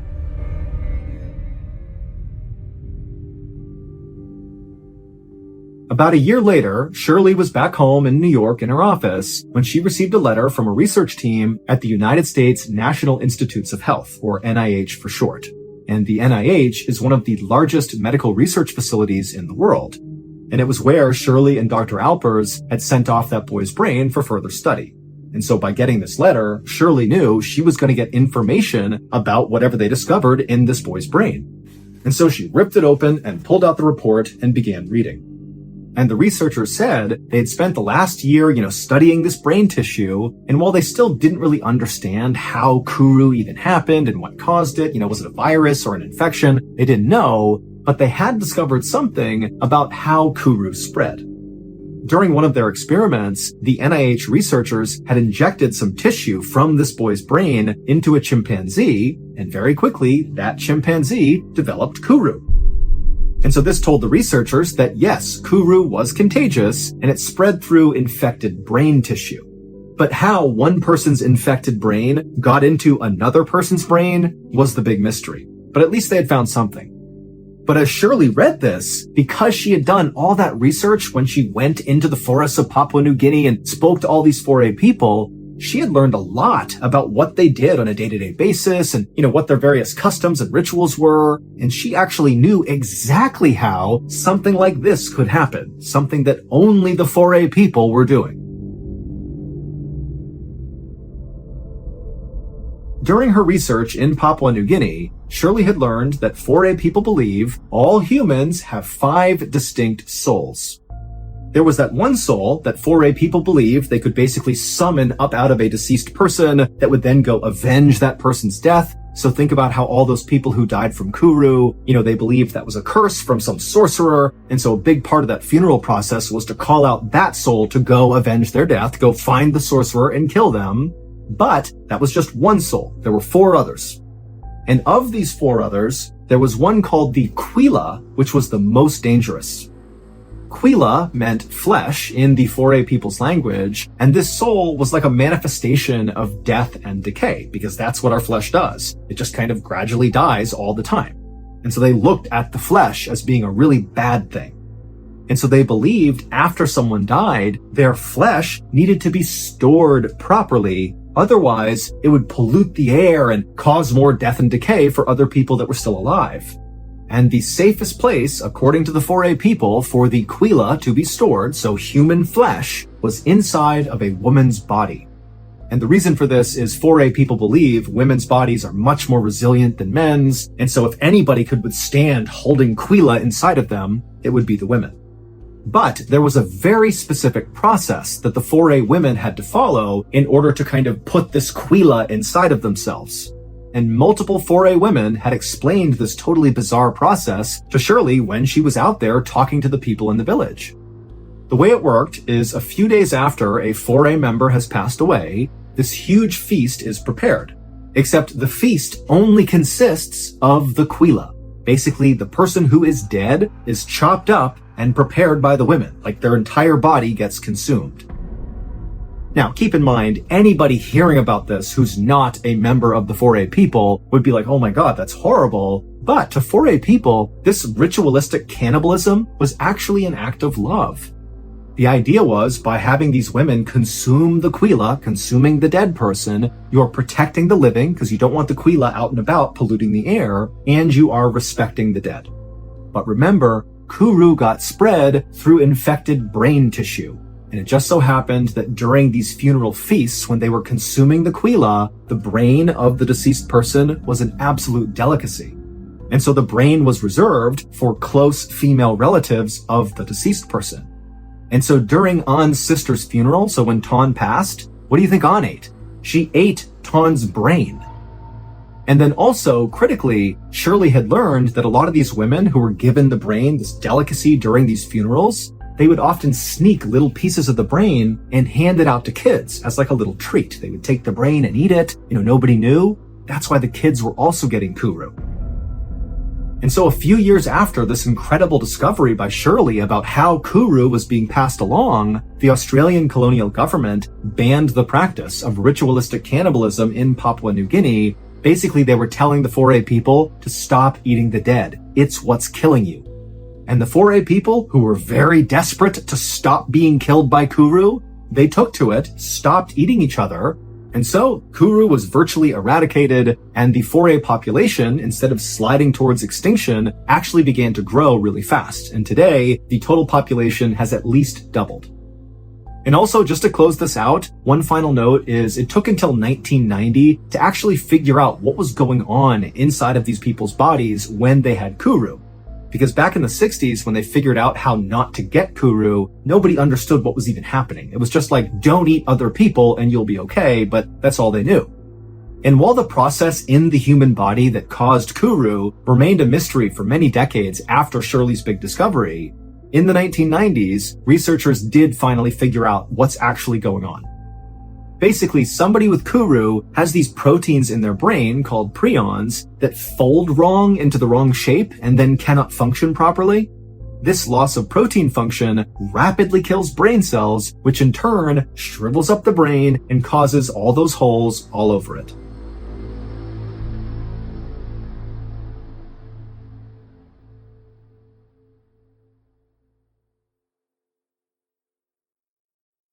A quick note about our stories. They are all based on true events, but we sometimes use pseudonyms to protect the people involved, and some details are fictionalized for dramatic purposes. The Mr. Ballen podcast, Strange, Dark, and Mysterious Stories, is hosted and executive produced by me, Mr. Ballen. Our head of writing is Evan Allen. Our head of production is Zach Levitt. Produced by Jeremy Bone. Research and fact-checking by Shelley Shue, Samantha Van Hoos, Evan Beamer, Abigail Shumway, and Camille Callahan. Research and fact-checking supervision by Stephen Ear. Audio editing and post-produced by Whit Lacasio and Cole Lacasio. Additional audio editing by Jordan Stidham. Mixed and mastered by Brendan Kane. Production coordination by Samantha Collins. Production support by Antonio Manata and Delana Corley. Artwork by Jessica Clogston-Kiner. Theme song called Something Wicked by Ross Bugden. Thank you for listening to the Mr. Ballen podcast. If you enjoyed today's story and you're looking for more bone-chilling content, be sure to check out all of our studio's podcasts. There's this one, the Mr. Ballen podcast, as well as Mr. Ballen's Medical Mysteries, Bedtime Stories, Wartime Stories, Run Fool, Redacted, Late Nights with Nexpo, and A Twist of History. All you have to do is search for Ballen Studios wherever you get your podcasts. To watch hundreds more stories just like this one, head over to our YouTube channel, which is just called Mr. Ballen. So that's going to do it. I really appreciate your support. Until next time, see ya.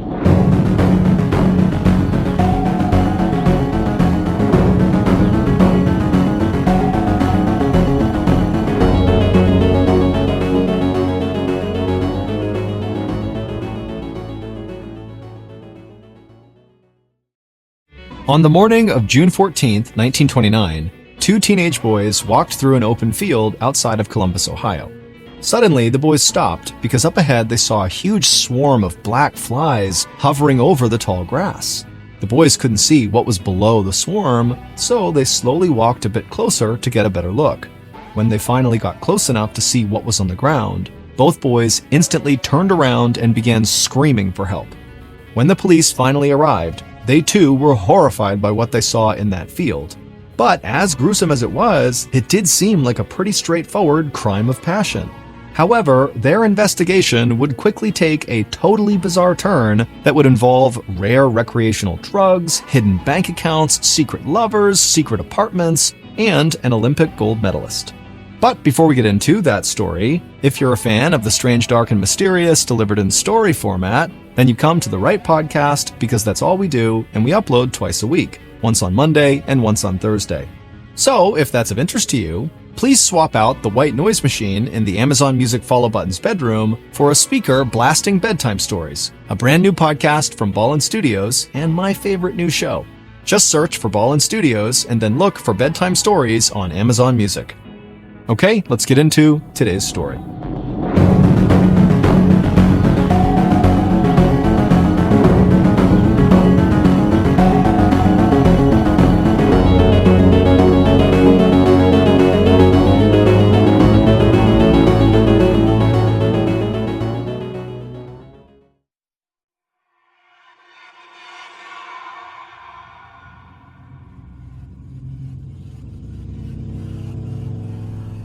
On a February evening in 1928, 23-year-old medical student Theora Hicks looked out from the passenger seat of her date's car and watched downtown Columbus, Ohio pass by.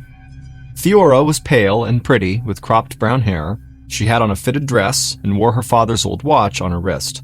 She was wearing a dress that night to go out, but Theora often wore pants, dress shirts, and ties, a fashion trend that some women had embraced in the 1920s to show that certain types of clothes were not just for men. Theora's date turned his car onto a rural road that led out of the city, and Theora watched the buildings of Columbus give way to open fields and farmland.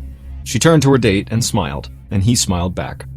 Theora's date that night was a man named Marion Myers. He was significantly older than Theora, almost 35 years old at the time, and he was tall, skinny, and bald. Theora and Marion had met on campus at Ohio State University. Theora went to medical school there, and Marion worked in the university's agricultural department. They had been seeing each other off and on for over a year, but only Theora's closest friends even knew Marion existed, because Theora did not talk much about her personal life. Her best friends knew that Theora occasionally went on dates with Marion, but they thought she never took any of those dates too seriously. And unlike most of her friends, Theora never talked about wanting to meet the right guy or getting married. In fact, some of Theora's friends had started to wonder if she even liked men at all, and they thought maybe seeing Marion was just a way for her to cover up the fact that she was actually interested in women. But her friends could never be sure, because when Theora talked to them about her life, she almost always focused on her dream of becoming a doctor or on the social changes she wanted to fight for that would give women more rights in a society that was still heavily dominated by men. Her friends loved that Theora was passionate about important subjects, but most of them still thought the way she lived her life was kind of strange. Even the fact that Theora was going to medical school seemed totally out of the ordinary to them, because in the late 1920s, women made up less than 5% of all medical students in the United States. In the car, Marion asked Theora how school was going, and she smiled again. One of the reasons she liked spending time with Marion was that he believed she had as much right to be in medical school and to become a doctor as any man did. Theora said school was going well, and that she was really busy with classes and work, but she didn't mind. Theora had worked hard in school her entire life, and she continued to work hard at medical school to achieve her goal of becoming a doctor. And so far, her commitment had paid off. While in school, Theora had spent time working in the veterinary department at Ohio State, alongside one of the most respected veterinarians in the country, Dr. James Snook, who invented a revolutionary technique for spaying cats and dogs. And soon, Theora was going to start working at the campus hospital. Theora believed that any work experience in a medical facility would help her in the future when she was looking for a job, and she thought that having connections like Dr. Snook would lend her credibility in a profession that a lot of people thought women had no business pursuing. Marion pulled his car onto a dirt road that was almost hidden by the fields that surrounded them on both sides. The road was bumpy, and the car shook a little. Theora laughed as she got tossed back and forth in the passenger seat, and then she saw their destination ahead of them. They were going to a shooting range kind of in the middle of nowhere, a few miles outside of Columbus. The place was popular with amateur marksmen and hunters in the area, but Theora and Marion were not going there to shoot guns. The location of the shooting range and the fact that it blocked the view of people driving by on the main road had made the open field near the range a popular spot for couples to go to have sex. The range had become so well known for this that people in Columbus had nicknamed it Shirt Tail Alley. Marion drove his car past the shooting range and a little way into the open field and parked. Theora leaned across the seat and kissed him, and then Theora slipped off her dress, Marion took off his clothes, and they climbed into the cramped back seat together. But just a few minutes later, they heard someone pounding on the car door. Theora and Marion froze. Then they heard a policeman telling them both to get out of the car. Theora looked at Marion, and she almost started laughing. She reached into the front seat, and she grabbed her dress. Outside, the policeman stepped away from the car, turned his back, and allowed Theora and Marion to step outside and put their clothes back on. Then, after they were dressed, the officer issued them both a ticket for the crime of fornication, which was defined at the time as sexual intercourse between two unmarried people. And the officer told them they would each have to pay a $20 fine, which would have been over $350 in 2023. The policeman told Marion and Theora to go home, and then he got into his car and waited for them to leave. Theora and Marion climbed back into Marion's car, and right away Marion apologized for putting Theora in that situation. Theora said she wasn't angry, and she wasn't ashamed or embarrassed. She believed part of achieving greater rights for women was getting rid of the judgment and ridicule that young women her age often endured when they had sex before they were married. But Theora was not naive. She knew that a lot of people still frowned on things like premarital sex, so much that it was technically against the law where she lived. And even though Theora did not agree with that law, she didn't want more incidents like the one she had just had to adversely affect her future. Theora knew the odds were stacked against her when it came to having a successful career as a doctor, so she didn't want to make her dream any harder to achieve than it already was, and she didn't want to give anybody an excuse not to take her seriously at med school. So, in the months after she got caught with Marion, Theora talked even less about her personal life with her friends, and her friends noticed that Theora didn't go on dates at all anymore. Even when Theora went to parties with her friends and their boyfriends, she never brought a guy with her. But Theora's friends didn't worry about her because she seemed happy, and she seemed even more focused on medical school and her future. And by the beginning of 1929, a few months after Theora turned 24, she felt like her dream of becoming a doctor was actually within her reach. Her classes were still going well, she was training for a new position at the hospital on the Ohio State campus, and there was a chance that she was going to get to help Dr. James Snook, the respected veterinarian she had worked with, on a book he was writing. And so, even a lot of Theora's friends and family, who had wondered why she had gone to medical school in the first place, started to believe that Theora was close to achieving her dreams. At about 7 p.m. on June 13, 1929, over a year after the fornication incident at the shooting range, Theora stood in her small bedroom in her apartment in Columbus, Ohio. She was reading a letter, and she felt her heart beat a little faster. The letter started off, "My dearie, I awakened early at about 7 and of course thought of you at once." Theora read about how much the person who had written the letter couldn't wait to see her again, and Theora smiled at the writer's signature at the bottom of the page. In big letters, it just said, Janet. Theora put the letter from Janet back into one of the drawers in her desk, and she got even more excited about her plans that night. Then Theora looked in the mirror to check her makeup and clothes. She was wearing a sleeveless brown dress with a white collar and a rhinestone belt, and she had her father's old watch on her wrist like she always did. Theora grabbed her purse, stepped out of her bedroom, and saw her two roommates sitting in the living room of their apartment. The two young women saw Theora, and a look of shock came across both their faces. They couldn't remember the last time Theora had gotten dressed up to go out on a date, but they were sure that's what she was doing. Theora told them she was going out with somebody that night, but she didn't say who. Then she told her roommates she would see them when she got home, and she went outside. She walked down to the end of the street and hailed a cab to take her to the Ohio State campus.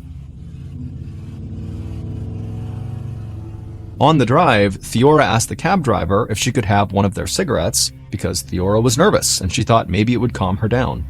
The driver reached into his pocket, pulled out a pack, and handed her a cigarette and matches. Theora lit the cigarette, but only took 2 puffs before she put it out, and she still felt nervous and excited. When Theora got to Ohio State, the sun was just setting, and she thought the campus looked like it was glowing. She walked down a tree-lined sidewalk towards the parking lot by the student center, and she saw a blue Model A Ford Coupe parked in the lot. That was Janet's car. Theora looked around to make sure nobody was watching her, and then she walked quickly to the blue coupe, she hopped into the passenger seat, leaned over, and gave Janet a kiss. And soon after, the car pulled out of the parking lot and headed out of Columbus. At 10:30 a.m. on Thursday, June 14th, so the morning after Theora had met Janet on campus, 2 teenage boys stepped out of a car and walked through the high grass in an open field near the shooting range outside of Columbus. The boys both loved shooting rifles at the range, and that morning they had decided to have a contest to see who was the better shot. As they walked through the field, the boys laughed and talked, and each of them boasted about how they were going to win the competition. But then one of the boys stopped and stared a few feet ahead of them into the field. His friend stopped behind him too and asked what was going on. The boy pointed his finger to where a swarm of flies were buzzing around something on the ground that was hidden by the tall grass. Both of the boys squinted to get a better look, and they wondered if maybe there was a dead animal that was attracting all the flies. So they walked a bit closer, the sound of the flies getting louder and louder as they approached. Then the boys both stopped again because they thought they saw a pile of women's clothes on the ground. The boys looked at each other and laughed. They knew the reason couples came to this field by the shooting range, so they figured, maybe a woman who was here with her date had been forced to run off without her clothes because the cops had shown up. But the boys were quickly more interested in the swarm of flies and whatever was below them, and so they took a few more steps forward, and when they got close enough to actually see what was on the ground, they both started screaming for help. Pretty soon, the farmer who owned the land and who had been working nearby ran over to the boys. The farmer looked down at the ground where all the flies were swarming, and he told the boys to go get the police. The boys turned around and ran back through the field to their car. They got in and drove a few minutes down the main road to the small local police station.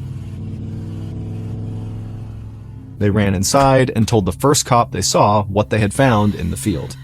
2 police officers ran out of the station, got into their car, and drove to the field where the boys had just come from. About an hour later, Detective Otto Phillips of the Columbus Police sat at his desk going over some notes on a case he was working. Phillips's phone rang, and he answered it. A police officer from a small department outside of the city was on the line.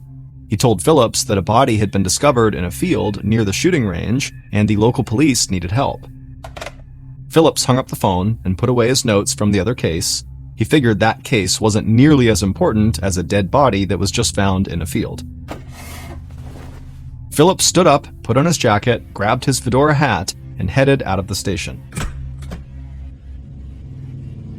He drove a few miles outside of Columbus and saw several cars parked on the side of the road next to the open field by the shooting range.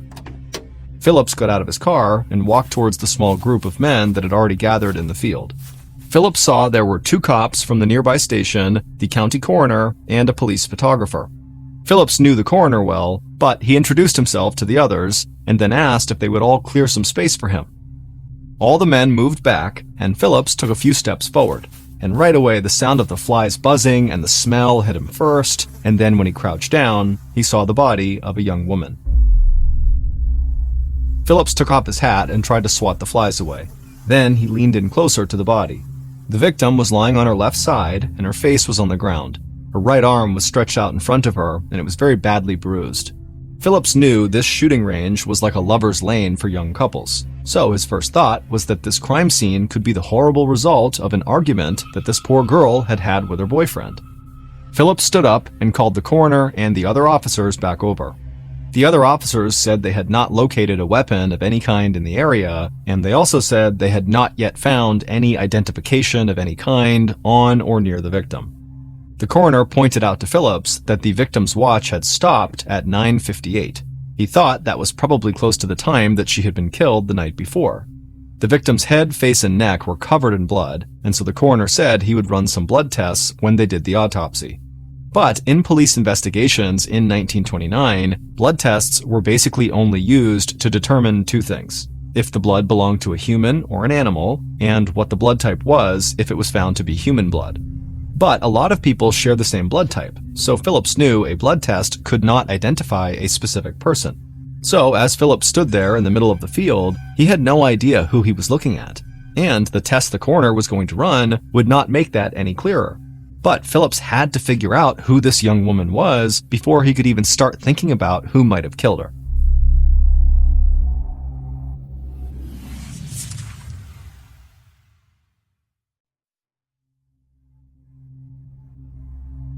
The news of the body found outside the city did not take long to spread, and that afternoon, two of Columbus's newspapers ran salacious headlines about the dead girl found at the infamous Lover's Lane nicknamed Shirt Tail Alley.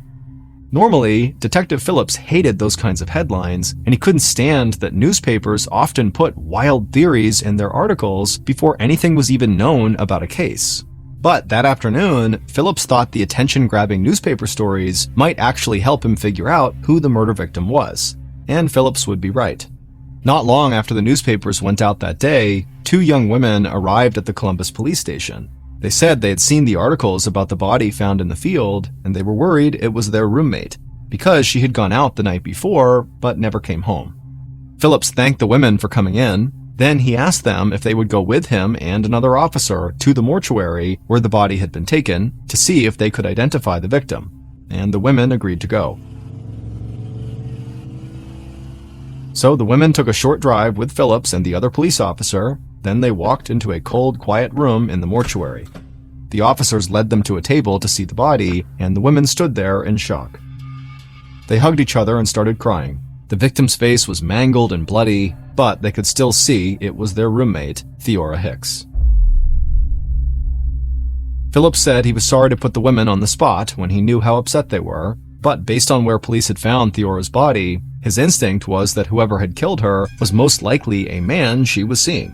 So Phillips asked if they knew who that man might be. The women talked to each other for a second, and then one of them told Phillips that they knew Theora had gone out on a date the night before, but that she was very private about her personal life and almost never talked about who she was actually seeing. But the woman said there was one guy who Theora had always seemed to go back to in the past, and that was an older man named Marion Myers. Phillips thanked the women again for all their help, and then he and the other officer took them back to the station. Later that night, Phillips began looking into Marion's background, and it didn't take long for him to think this guy was the perfect suspect. Phillips learned from the officers at the small department outside of Columbus that a year earlier, Marion had paid a fine after he had been busted for fornication. Phillips also learned that Theora had been in the car with Marion when police found him, and that the incident had taken place in the same field where the teenage boys had discovered Theora's body. Early the next morning, so June 15th, the county coroner was sitting in a small office at the mortuary putting together notes from Theora's autopsy. Then he heard footsteps outside the office. The coroner put down his pen, got up from his desk, and walked out of his office. And he got startled when he saw a tall, skinny, bald man pacing back and forth. The coroner asked why the man was there, and the man looked at the coroner and said he wanted information about the dead girl police had found at the shooting range. The coroner asked who the man was and why he thought it was okay for him to be there, but the man just kept pacing and asking about the dead girl. So the coroner just turned and rushed back into his office and called the Columbus police to tell them what was going on. But by the time the coroner hung up and walked back out of the office, the tall, skinny, bald man had already disappeared. But when the coroner described this man to the police, they were certain it was Marion, and Detective Phillips was already planning to bring Marion into the station that day. Not long after the call from the coroner, Phillips sent officers to the house where Marion lived on the Ohio State campus to get him and bring him in for questioning. The police found Marion at the house and quickly drove him to the station. Marion was already Phillips's prime suspect, and his bizarre behavior at the mortuary just made him seem even guiltier to Phillips. Phillips led Marion into a small interrogation room. It was a cool day, and it had been raining, but Marion looked hot and sweaty. Phillips asked Marion about his relationship with Theora. Marion said they had dated on and off for a couple of years, but they were not dating anymore. Marion said he loved Theora, but she did not love him. And he was sure that she was seeing someone else even when they were together. Phillips asked Marion where he had been on the night of Theora's murder. Marion said he had nothing to do with what happened to Theora. Then he proceeded to stumble through a story about everything he had done on the day of the murder to prove that he had an alibi. Phillips felt like during his time as a detective, he'd learned how to read people pretty well, but there was something about Marion that he just couldn't quite figure out. Marion came off as a jealous, jilted lover, and there was a chance that he was making up his supposed alibi on the spot. But Phillips also got the sense that this was the kind of guy who would go into a panic and start rambling even when he was asked a simple question, like what he had eaten for dinner the night before. So by the end of the interview, Phillips still considered Marion a major suspect, but he wanted to know if Marion was right about Theora seeing someone else. Because if Theora was dating someone else, and that was who she had gone out with the night she got murdered, Phillips needed to find out. Later that morning, Phillips and other members of the investigative team went to Theora's apartment, and her roommates showed them to her bedroom. At first glance, Phillips thought it looked like the typical bedroom of a young single woman.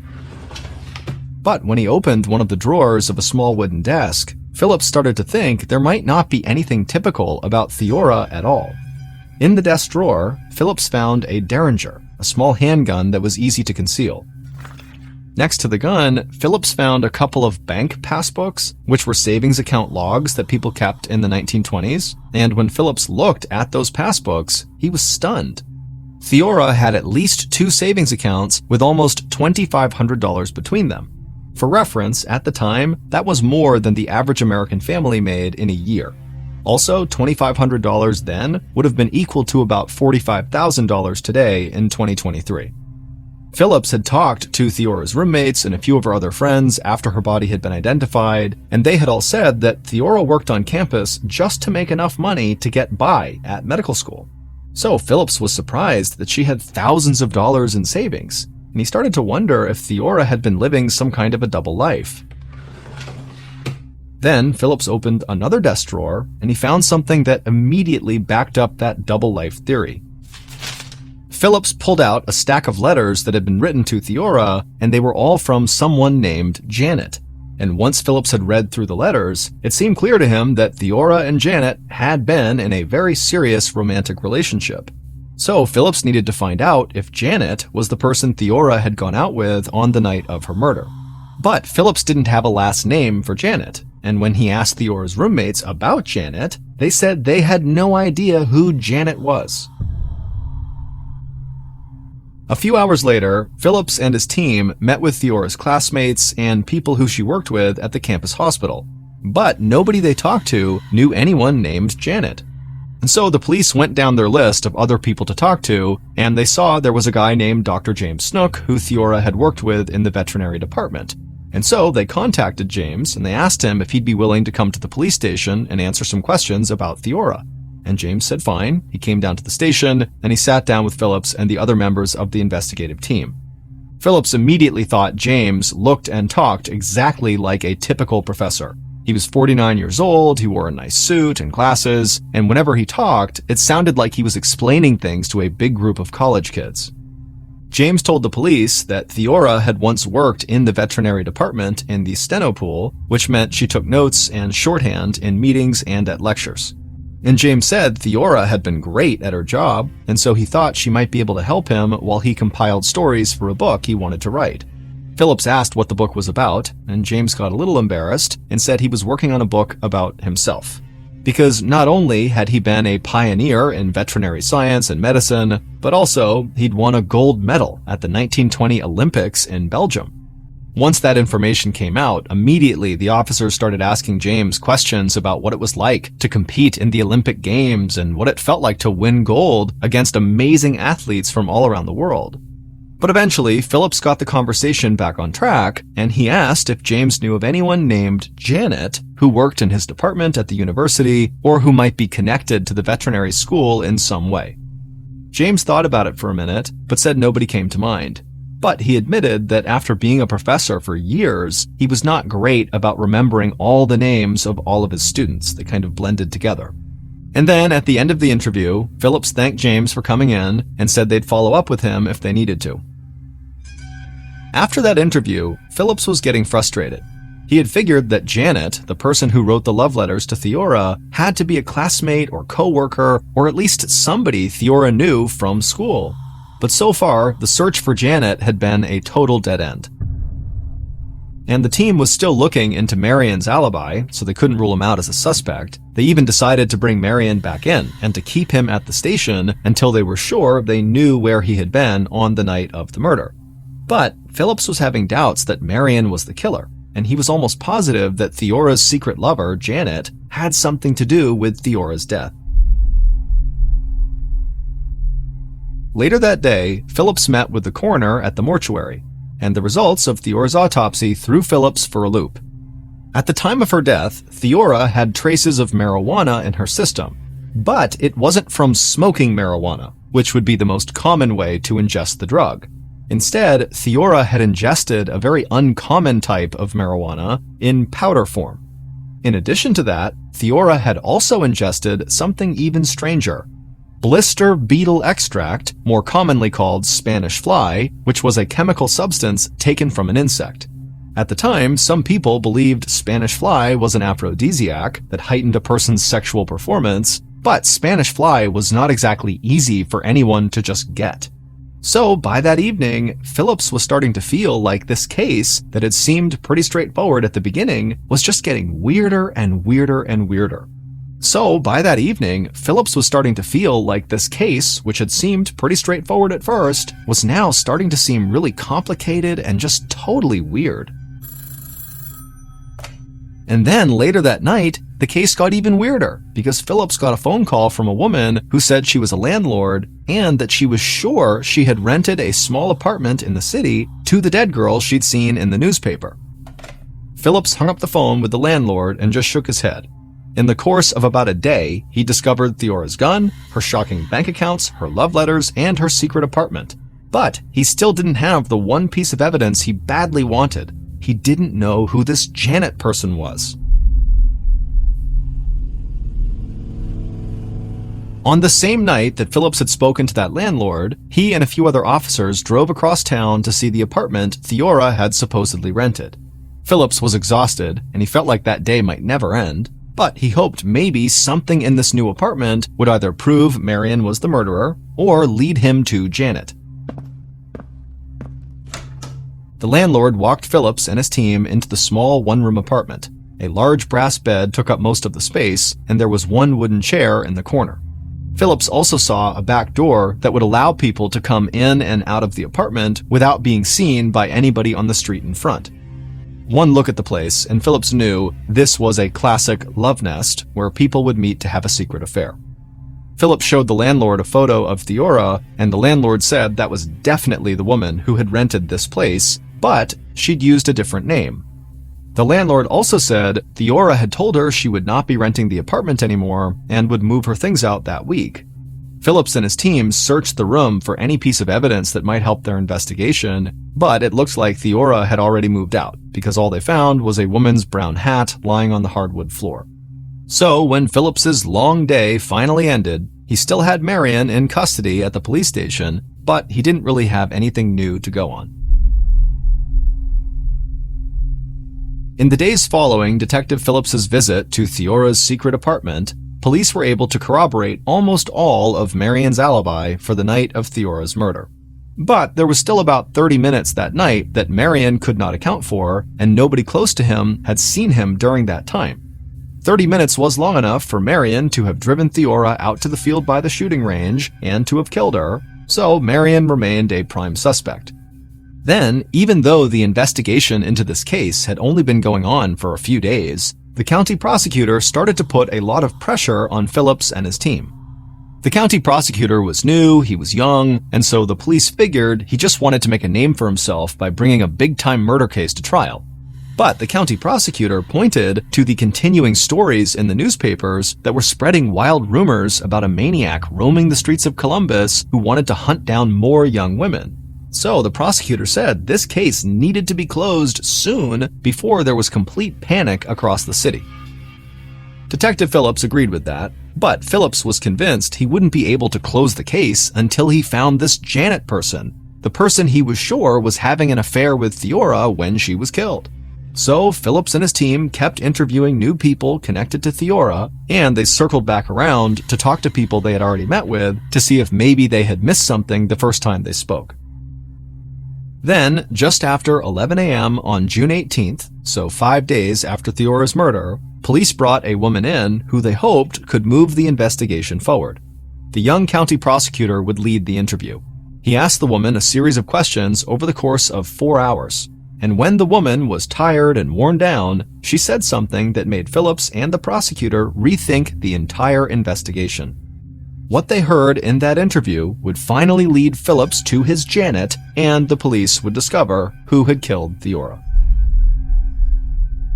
Based on the interview led by the county prosecutor of that woman, evidence found at the crime scene, and interviews conducted throughout the investigation, here is a reconstruction of what police believe happened the night someone murdered Theora Hicks on June 13, 1929. On that day, at about 9 p.m. at night, Janet's blue coupe pulled into the parking lot near the Student Center on the Ohio State campus. Janet was wearing pants, a dress shirt, and a tie. Janet was nervous and kept glancing back and forth to make sure nobody was watching the car. Then Janet saw Theora walking towards the parking lot. Theora got into the car, gave Janet a kiss, and they sped away from the university. A few minutes later, Theora found herself staring out at fields and farmland as they headed to the shooting range outside of the city. Theora knew this drive well, but something felt a little different that night. She felt a little lightheaded and maybe a bit confused. Still, she was excited to be going back to the shooting range. She had avoided it ever since she got caught by the police there over a year earlier, but she figured with as dark as it was going to be that night, the police wouldn't find them. Janet eased off the gas and turned onto the road that led past the shooting range and parked in the field nearby. Theora looked over at Janet and smiled, but Janet just looked away. Theora's head started to feel even lighter than it had on the drive over, and her face was starting to feel flushed and hot. Then Janet turned to her and said something that made Theora very angry. Theora snapped a comment back, and then before long, the two were arguing. Theora was livid, and she shouted at Janet, and then Janet screamed even louder back, and before long, Theora just felt so lightheaded and so angry that she just wanted to get some air. So Theora grabbed the door handle, but before Theora could get out of the car, Janet leaned into the back seat, picked up a hammer, and smashed it into the back of Theora's head. Theora heard ringing in her ears, but she was still conscious, just totally stunned. The cramped car had not allowed Janet to really get a full swing before she hit Theora. Theora's head wavered back and forth, and she turned and just stared at Janet in stunned silence. And Janet simply raised the hammer again and began striking Theora over and over again in the face. Theora felt warm blood running over her eyes, her cheeks, and nose, but she managed somehow to open the car door, and she stumbled into the field outside. Janet flung the driver's side door open, rushed around the car, grabbed Theora by the arm, then Janet raised the hammer high and brought it down again on the back of Theora's head. Theora slumped forward onto the ground. Her arm hit the ground hard in front of her, and her watch actually broke. Janet just stood there, staring down at Theora as blood began to pool around her, and Theora was still moaning and gasping for air. Janet thought that sound was absolutely horrible, so Janet dropped the hammer, took out a pocket knife, crouched down, and slit Theora's throat. Theora would die in that field. Then Janet grabbed the hammer off the ground, ran to the car, tossed the hammer and knife into the passenger seat next to Theora's purse, and then Janet sped away from the field and back onto the main road. Early the next morning, Janet went to the secret love nest and almost completely cleaned it out. Then Janet drove the blue coupe to the Ohio State campus and got the car washed by the custodian who worked at the university's veterinary school, where Janet was a professor. Dr. James Snook, the Olympic gold medal winner and widely respected veterinarian, was Janet. He had murdered Theora.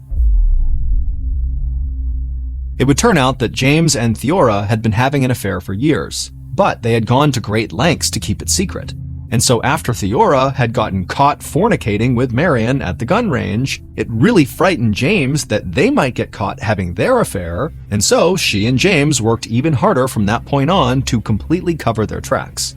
That's why Theora almost never talked about her personal life. That's why James and Theora had rented an apartment they could sneak into through the back door, and that was why in all of their correspondence, James used a fake name, Janet. Ultimately, Theora wanted James to leave his wife for her, and she would get jealous and angry when he spent time with his family. And so sometimes Theora would go out with Marion just to try to make James jealous. But Theora did always hope that she and James would somehow work out their problems and be happy together. And in the days leading up to the murder, James had said that he did not want them to rent that secret apartment anymore. So Theora thought that meant maybe James was finally going to tell her that he was leaving his wife and that they could bring their relationship out into the open.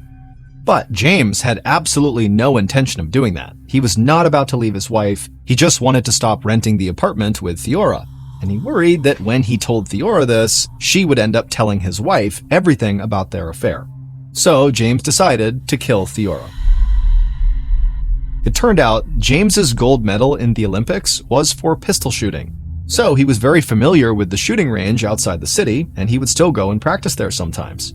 He thought the shooting range's reputation as a sort of lover's lane would provide him cover and make it look like the murder was the result of an argument between a young couple. On the night of the murder, James was a little bit hesitant, but when he told Theora he was going to be going away for a while with his family, Theora snapped and got really mad. And so James just reached back into the back seat, grabbed the hammer, and followed through with his plan. But James got caught because the woman who spoke to Detective Phillips and the county prosecutor at the police station was James's wife. The police had brought her in because they had begun to suspect that Theora was more to James than just someone who could help him with his book. And they wondered if maybe James's wife had killed Theora in a jealous rage. But after hours of being interviewed, James's wife revealed that James had left the house and been gone for a long time on the night of Theora's murder. And so police dug deeper into James's background, and they discovered that James had been taking amounts of money out of his bank account that matched the amounts in Theora's passbooks. They also learned that James had easy access to the powdered marijuana and the Spanish fly that Theora had ingested, because at the time, both of those substances were used in veterinary medicine.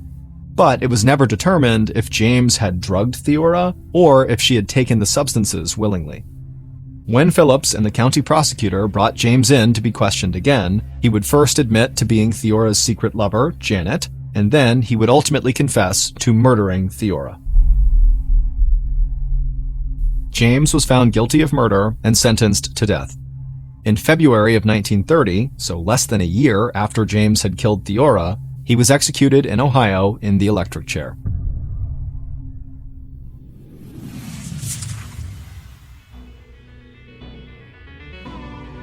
Thank you for listening to the Mr. Ballen podcast. If you enjoyed today's episode, be sure to check out our YouTube channel, just called Mr. Ballen, where we have hundreds more stories just like this one, many of which are not available on this podcast. They are only on YouTube. Again, the YouTube channel is just called Mr. Ballen.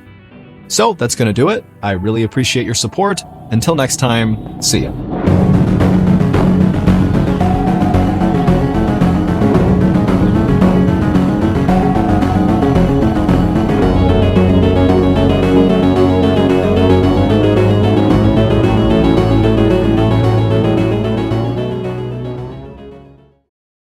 One day in the spring of 2006, a detective stood next to a refrigerator inside of a police station, holding a little container full of evidence. She knew that what she was about to do represented a breach of protocol, but that was not going to stop her. Because she was working her first murder case ever, and she was afraid that she wasn't going to be able to catch the killer. So she had decided that she was going to run her case her way, no matter what. She knew she was supposed to send this container to the state crime lab for analysis, but she wasn't going to do that. Instead, she placed the container inside of the refrigerator and then shut the door. But before we get into that story, if you're a fan of the strange, dark, and mysterious delivered in story format, then you come to the right podcast, because that's all we do, and we upload twice a week, once on Monday and once on Thursday. So, if that's of interest to you, please wait until the follow button has gone on vacation, and then put a for sale sign up in front of their property. Okay, let's get into today's story.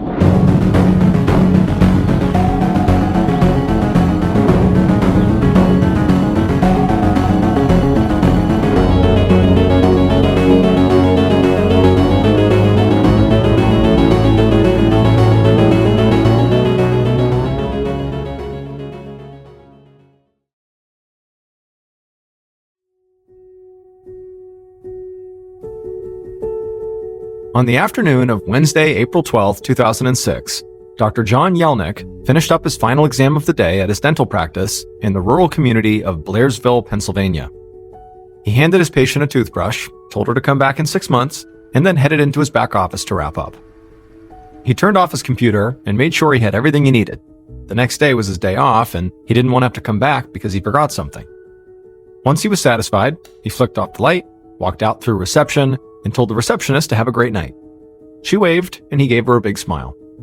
But as soon as John walked out the front door, he let the smile drop off his face. He had a lot of problems recently, and pretending to be happy all day was pretty exhausting. And just because he'd finished work for the week did not mean he could relax now. In fact, it was the opposite. Because waiting for John back at home was a legal document that he could barely even stand to look at. But he knew that tomorrow, he was finally going to have to deal with it. John had been trying to psych himself up for this, telling himself it would mark the beginning of a new phase of his life, but it was still very painful. He got into his car, turned on the ignition, pulled out of the parking lot, and began making his way home. It was about a half-mile drive from the dental practice to his house. Blairsville was a tiny little borough, just like a town, not far from Pittsburgh, and it was mostly farmland, with rolling fields of corn and less than 3,500 residents. John had actually grown up here, and then left at some point. But it had always been his lifelong dream to eventually come back home and raise a family here. When he graduated from dental school 13 years earlier, he could have set up shop in a big city and made a much higher salary right off the bat. But instead, he took what was, to him, an even better deal. He joined the practice of his own childhood dentist, right in downtown Blairsville. And it would turn out that John actually was able to make a lot of money right here in his hometown. Once John joined this practice, the practice took off. In part because John himself was incredibly charming and funny, and especially good with kids. He became the go-to dentist for whole families, and pretty soon he was earning more than he could even spend. He invested in real estate and eventually became a millionaire by the time he was in his 30s. But it was not until John met his wife, Michelle, that his life finally felt complete. John thought Michelle was one of the most beautiful people in the world. She had dark curly hair and striking blue eyes. When he met her, she was a single mother of 2, and to John, that was great, because it meant, basically, she came with a ready-made family. Now, John's friends were worried that Michelle only wanted John for his money, but when his mom got sick with cancer, Michelle immediately became her full-time caregiver. And for John, that was all the proof he needed that she did truly love him. John and Michelle got married in 1997, and shortly after that, they adopted a little boy named JJ, and then moved into a big house with a pool. Everything had seemed perfect. But now, John pulled into his new driveway, turned off the ignition, and just sat there, staring at the modest little brick home where he was currently living. He still couldn't understand how everything had fallen apart so completely. John was suddenly tight on money, and his childhood dentist, who was now his business partner, was talking about dissolving their partnership. John had lent tens of thousands of dollars to a bunch of people, and now he was having to ask for it back. And he and Michelle had hit a rough patch that just didn't end. And they both admitted to having affairs. They were now living separately, which was why John was here at this small house, instead of coming home to his big house with the pool. But of all the stressors in John's life, the worst one, by far, was that John was absolutely convinced that someone was going to murder him. Now, this fear had not come totally out of nowhere. A couple of weeks earlier, someone had vandalized John's car with spray paint, and the police had not been able to figure out who did it. And with all the other bad stuff going on in John's life, John had not been able to get over this vandalism. And he slowly became 100% certain that because of this vandalism, it signaled that he was going to get killed, and his murder, like the vandalism, would go unsolved. And he became so sure of this that he sent his attorney $10,000 and told her to use it to investigate if he just suddenly wound up dead. John finally got out of his car and walked up his porch steps and into the house. Then he closed the door behind him and locked it. It felt so empty now without his adopted son, JJ, who John went long stretches without seeing these days. John had renovated one of the upstairs bedrooms for JJ, who was 5 years old, and he even bought a TV and video game console for them to play together that he was going to give him at Christmas. But Christmas had long passed, it was now April, and those Christmas gifts he had bought for JJ were still sitting unopened in a corner. This coming weekend was Easter, and John was hoping to finally see JJ again and give him these late Christmas presents. That would cheer him up. John took off his shoes and walked into his living room. There, on the coffee table, he saw the legal document that he had been avoiding, because it represented the end of the life he had worked so hard to build. The document was a stack of divorce papers. Michelle had filed for divorce 3 years earlier in 2003, but she and John hadn't been able to come to an agreement. They were not fighting to save the marriage. Both of them knew it was broken beyond repair. Michelle was already living with a new boyfriend, a Pennsylvania state trooper named Kevin Foley. What John and Michelle were fighting over was JJ. Michelle wanted full custody, but John was not about to just give up his son. But in less than 24 hours, it would all be over. Their lawyers had finally settled on a shared custody agreement, and Michelle had signed it. Tomorrow, it would be John's turn. And the finality of it all was really starting to hit John. He sat down on the couch and turned on the TV, but he was feeling too restless to watch. So he called his aunt, who he was very close to, and he talked with her for a while about the divorce. She tried to make him feel better, but there really wasn't much she could say that would do that. And then when he put the phone down, John just sort of felt like, you know what, I just have to find a way to get through tomorrow, no matter how bad it is. He knew what he should be doing right now is actually reading through the divorce papers one more time, but he was just too tired. So he just stretched out on the couch and fell asleep. And when his back door creaked open, he didn't even hear it.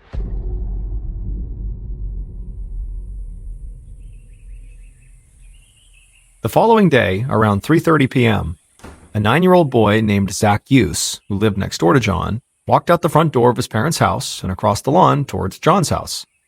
It was a warm and sunny day, and Zach wanted to play with John's son, JJ.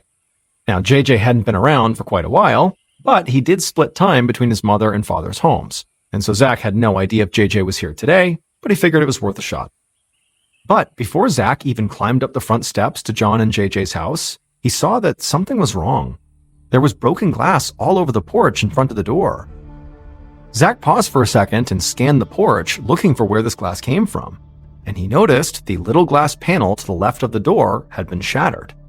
When he squinted, he realized there were streaks of red liquid dried right underneath the broken panel and also in the glass itself. Suddenly, Zach's throat got tight and his pulse quickened, and he thought about running away. But he couldn't just leave his friend JJ and his dad if they were in some kind of trouble.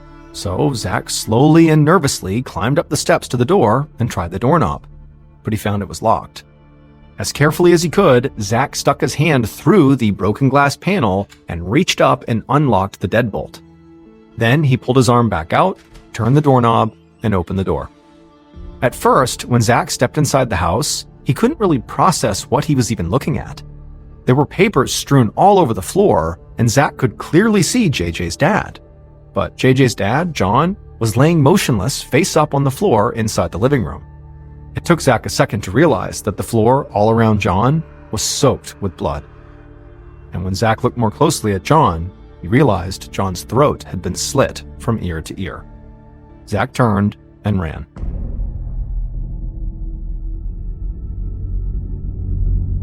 About 15 minutes later, Janelle Leidick of the Blairsville Borough Police Department was driving with her husband and 4 kids when she got a call from police dispatch. A 911 call had come in from a normally quiet residential street. Dispatch just said there apparently had been a cardiac arrest, and so Corporal Leidick was needed right now at the scene. Corporal Leidick tried to get more information to determine, how urgent this was, but there really wasn't any more information. And so, she made the decision to just go straight there with her family still in her car. But the second she pulled up at the scene and got out of her car, she could tell that this could not just be a heart attack, because she could see there was a patrol officer waiting for her on the porch, and his face looked grim. Leidick quickly walked towards him and asked what was going on, and he just pointed at the broken glass and the blood on the porch, and then told her, just go inside and see for yourself. So Leidick, who was pretty apprehensive at this point, stepped inside the house, and she saw the foyer was splashed with blood all over the floor and the walls, and there, lying on the ground in the middle of the living room, was a horribly mutilated dead body. Right away, Leidick knew this had to be a murder, not only because the body was mutilated, but because she could clearly see numerous stab wounds all over the body, so many that there was no way this person could have self-inflicted. And even though Leidick had never handled a homicide case before, she knew immediately that what she needed right now was backup. Because dispatch had somehow recorded this 911 call as a cardiac arrest, the police had not sent a full emergency response, and so Leidick and the patrol officer outside were the only people on the scene. Leidick was worried that the killer could still be in the area, or maybe in the house. And now she realized she had brought her kids with her. So she sent the patrol officer into the house to search it, while she went back outside to the front yard to stand between the murder scene and her family, guarding them with her gun.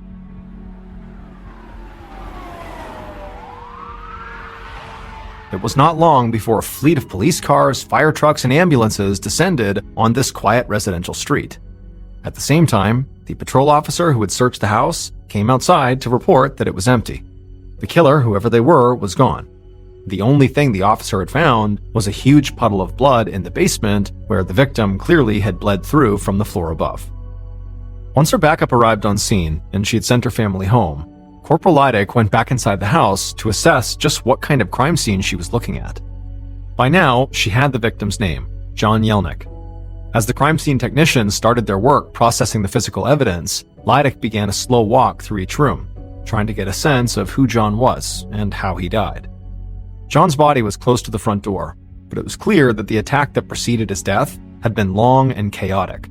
There was blood all over the floor in the living room, which was strewn with papers. And when Leidick looked more closely, she realized these papers were divorce papers, and they too were covered in blood. Despite John being found barefoot, there were bloody shoe prints leading from the living room through the dining room towards the back door. They were too big to belong to the boy who had found the body, so Leidick figured they must belong to the killer. The crime scene technicians were already measuring the prints to determine the killer's shoe size. As Leidick continued to walk around, she didn't see anything that she thought could have been used as a murder weapon. She also didn't see any evidence of a robbery. The electronics that she could see were out in the open, so they weren't taken. No drawers or cabinets appeared to have been opened, and none of the closets looked like they had been rifled through. And so to Leidick, it really did not appear that this was a robbery. Not only because of what she was seeing in terms of things not being taken, but also, more specifically, just how gruesome the crime was. I mean, to stab someone over and over and over again and mutilate their bodies, that is personal. That's not just some robber who happened upon John in the process of the robbery.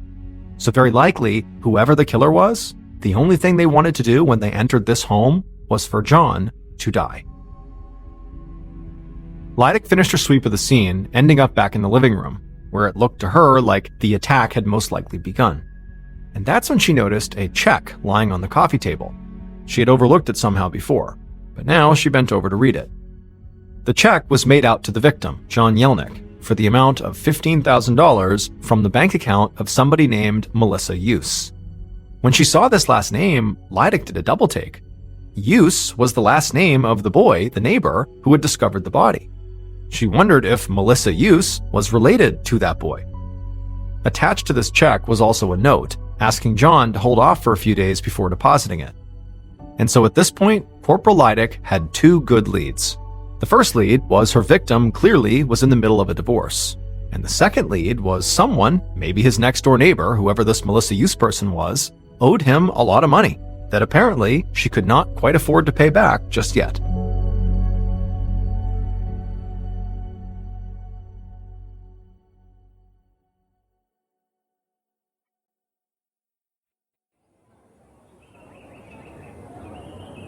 It was evening by the time Lydic stepped back outside the house, and when she did, she saw a crowd of neighbors and reporters jostling each other on the street.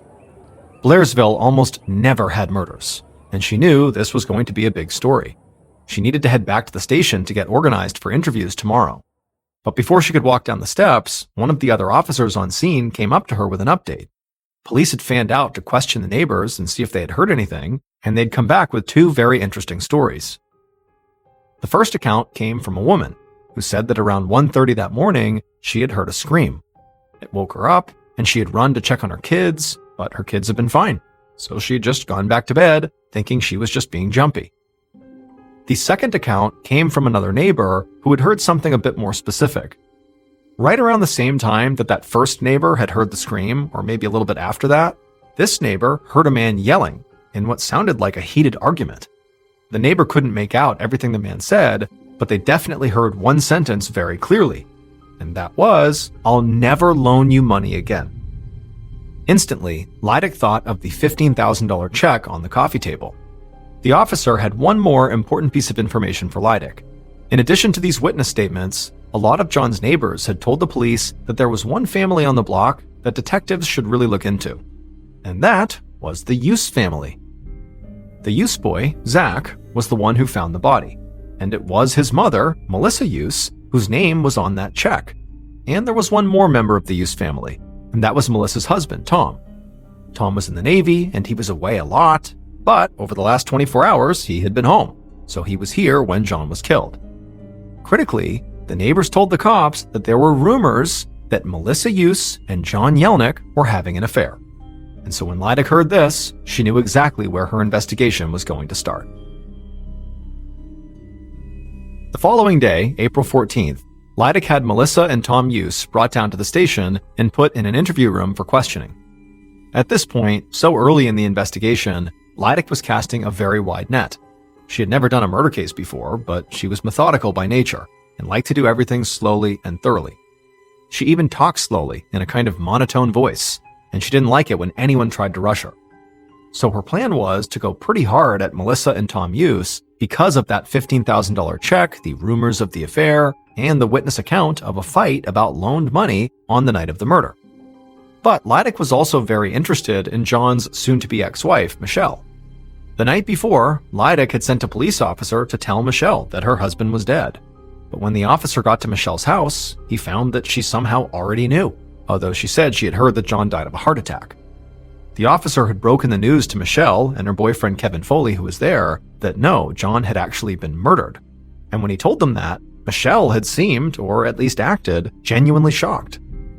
Corporal Lydic actually knew Michelle's boyfriend Kevin Foley personally, because he was a state police trooper, they had worked together, and at one point she had quite literally trusted him with her life. But in a murder case, the divorcing spouse and their new partner are always suspects number 1 and 2, and Lydic knew that. However, before she began grilling Kevin or Michelle with some hard questions, she decided she would first eliminate all other suspects. She also wanted to get the results of the autopsy, which was being conducted that day. Basically, she wanted to be really thorough before she went in on Kevin and Michelle. So now, Lydic walked into the interview room where John's neighbors, Melissa and Tom Use, were waiting side by side at a table. Lydic sat down and began very bluntly by asking what was the deal with that $15,000 check Melissa had written to John. Melissa answered in a very shaky voice. She explained that she and John had been friends since 9th grade and she was planning to open up a new bakery in town. And John had loaned her the $15,000 to help her out, but then sorta out of nowhere, he had asked for the money back. Melissa said she had been very disappointed, but at the same time, she knew John was in the middle of a long and probably quite expensive divorce, so she understood. She'd only had $14,000 in her account when she wrote that check, and so she had said that's why she'd left that note for John, asking him not to cash it for a few days while she got the last $1,000 together. Lydic watched Melissa closely as she gave her statement, and she decided that if Melissa was lying, she was doing a very convincing job of it. She sounded genuinely distraught over John's death, and like the money really didn't matter given the context. But for Lydic, the obvious warmth that Melissa felt for John raised another, more sensitive question. And in her typically blunt way, Lydic didn't dance around it, even though Melissa was sitting there right next to her husband, Tom.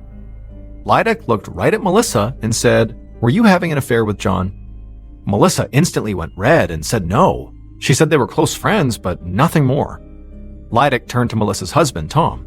He looked very uncomfortable, but Lydic didn't care. She asked him the same thing. Is Melissa having an affair with John? For a second, Tom didn't say anything, and Lydic wasn't really sure what to expect. This kind of question could be so offensive to some people or just plain hurtful. But when Tom spoke, he didn't sound angry or upset. He refused to answer Lydic directly and instead just kept repeating over and over again that he really needed to leave to go take care of the kids. And that persisted basically for the rest of their interview. He just didn't answer her question. And so by the time Lydic just wrapped it up and told Melissa and Tom Hughes they could go, Tom had firmly established himself, at least in Lydic's mind, as a clear person of interest.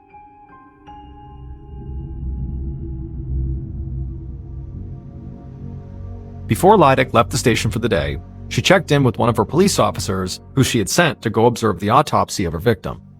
The officer told her that the forensic pathologist had determined that the killer had used a one-sided blade to repeatedly slash John during a fight that must have been at least a few minutes long.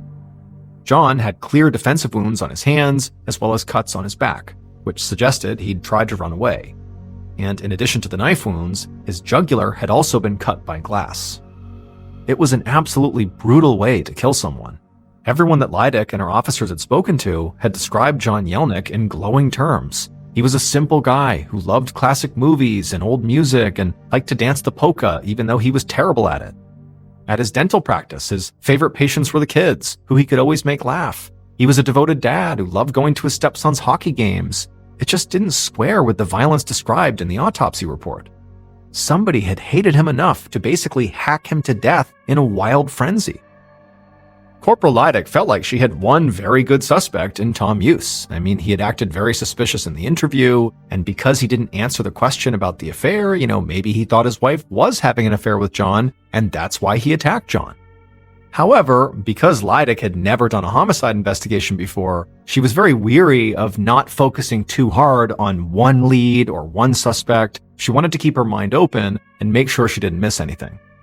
Also, she wanted to appear capable in front of her superiors and show them that she was running down every possible lead. And this brought up another concern that Lydic had, and that was she didn't want to share her investigation with any other police agency. The officer who had gone to the autopsy had come back with John Yelnick's fingernail clippings, blood samples, and tissue samples, which Lydic was supposed to send to a state police lab for DNA testing. But now that Lydic had them, she didn't want to give them to anybody else. And Lydic was a pretty stubborn person. So, to keep her investigatory options open, and to guarantee that she knew every single thing going on with her evidence, she decided not to send the samples to the state police lab. Instead, she put them in the department refrigerator and went home. The following day was April 15th, 2 days after John Yelnick was murdered. And Corporal Lydic had decided to start her day at John's dental practice, speaking to his colleagues. She had already had her officers canvass John's neighborhood. That's how she'd gotten the witness statement about the fight over a loan, and also she had heard about the rumors centered on the Hughes family. Now she wanted to know how other people in John's life viewed him. And as soon as she arrived at John's office, she was glad she had come, because the dental hygienists and the receptionist had a lot to say about John's soon-to-be ex-wife, Michelle Yelnick. This was because during the long, awful, drawn-out fight John and Michelle had over their divorce, Michelle had at some point lodged allegations against John that he abused their adopted son JJ. Even Michelle's own family hadn't believed her, and officials had declined to press charges. But at one point during the back and forth, Michelle had also accused John of violating a stay-away order, and police had come and arrested him at work. John's colleagues thought Michelle was a total nightmare. She called the office all the time to demand money, and John often caved and gave it to her. In fact, one of the hygienists told Corporal Lydic that Michelle had called just a few days before the murder. However, this time, John had refused to speak to her. This detail caught Lydic's ear. A lot of John's friends had described Michelle as money-hungry. They said it was Michelle who wanted the huge house and the pool, and that John really never felt comfortable living in such a nice place. He still drove an old car with 100,000 miles on it. It was like when he got rich, he didn't know how to act rich. But Michelle definitely did, and John's friends and colleagues said that was a big part of what ultimately drove the couple apart. Now, Leidig did not believe Michelle was physically capable of murdering John the way he was killed. I mean, clearly, John was overpowered and brutalized. However, she did have enough money to potentially hire someone to do it for her. And adding more credibility to that theory, Leidig's team had just pulled the paperwork on John's life insurance policy, and they discovered that it listed Michelle as the beneficiary. And with his death, she stood to inherit more than $1 million. The dental hygienist and the receptionist at John's practice didn't know of any other money disputes John was having. And they said he got on well with his business partner, regardless of any conversations they might have had about, splitting up their practice. Their suspicions were aimed squarely at Michelle. And now, so were Corporal Leidig's. She was not ready to write off Tom Use. I mean, he was clearly a main suspect.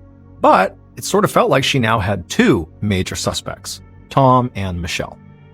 As Leidig left the dental office, she thought about how she was going to approach Michelle. Given the sensitivity of the fact that Michelle was dating a cop, Leidig did not want to make her move too soon, without enough ammunition. After all, this was the biggest case she had ever worked, reporters were calling her constantly, everybody was asking her about it, and so the last thing she wanted to do was act prematurely and screw this thing up.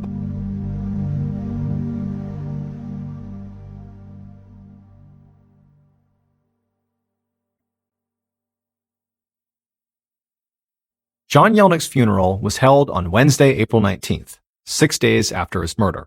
And Corporal Leidig knew that his friends and family were already beginning to get antsy about why this investigation seemed to be moving so slowly. But she did understand where they were coming from.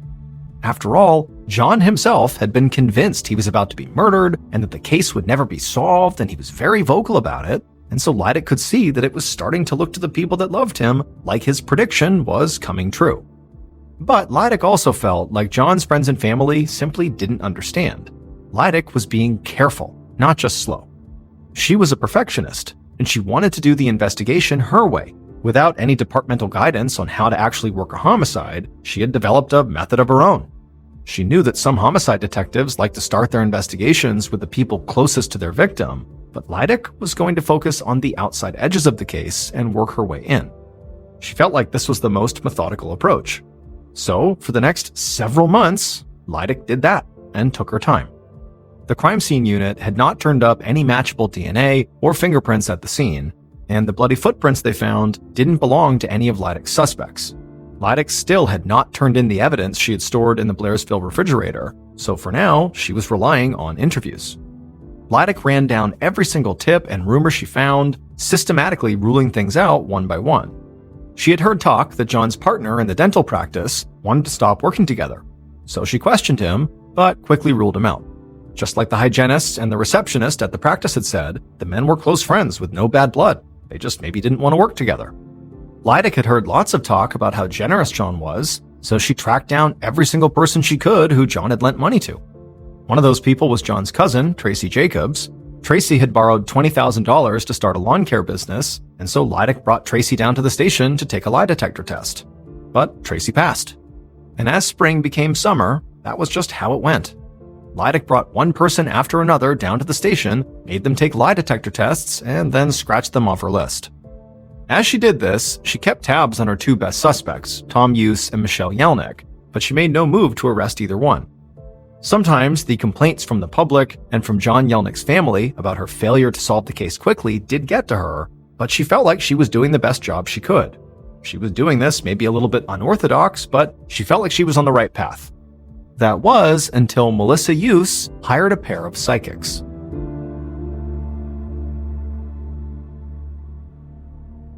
It was the summer of 2006, about 3 months after the murder, when Corporal Leidig got a call from Melissa Use. Leidig had been surprised to hear from Melissa, and even more surprised when Melissa told her she wanted to meet at John's house. When Leidig showed up, Melissa was standing on the sidewalk with two older women who she introduced as psychic sisters. She said she had met them at a psychic tea party, and they had visions about this case. Now, Leidig admittedly was not thrilled at the idea of psychics potentially getting involved in this case. I mean, she felt like, how could they possibly advance this case? She was already all over it. Why do we need them? But she also knew that John's family was getting really edgy, and apparently they had given Melissa permission to bring these psychics into John's house and look around, and so if Leidig wanted more time to work on this case, she just needed to placate them. And so if that meant working with psychics contacted by one of the suspect's wives, then that was what Leidig was going to do. So Leidig trailed Melissa Use and the psychic sisters, tried not to roll her eyes, as the sisters began walking through John's yard. First, the sisters said they felt some hot and also cold patches on the property. When they walked up the stairs and went inside, they looked around the house, which had not been cleaned out after the murder, and said they thought the killing happened in the dining room area, which was still spattered with blood. The psychic said they saw a knife and stab wounds and a bloody footprint, and then they said the killer drove a black or red car and that the killer was not Melissa Use's husband, Tom. Melissa looked visibly excited by everything the psychics were saying, but Leidig thought it was totally ridiculous. The blood inside the house made it pretty obvious where the killing had happened, and the huge police investigation that followed had been all over the news. And so the things they were pointing out about, what could have happened in the house were sort of public knowledge. And then the fact that these psychics, who remember, Melissa herself has brought here, like she's commissioned these psychics, are now exonerating Melissa's husband, was just not very convincing. And so as the group walked out of the house, the only thing Leidig thought these psychics had been good for was taking some of the pressure off her slow but steady investigation. She knew that by this point, John Yelnick's family had lost faith in her. But she still had one more thing she wanted to try. She just needed to wait for the right time. And 10 months after the murder, in February of 2007, Corporal Leidig got her chance.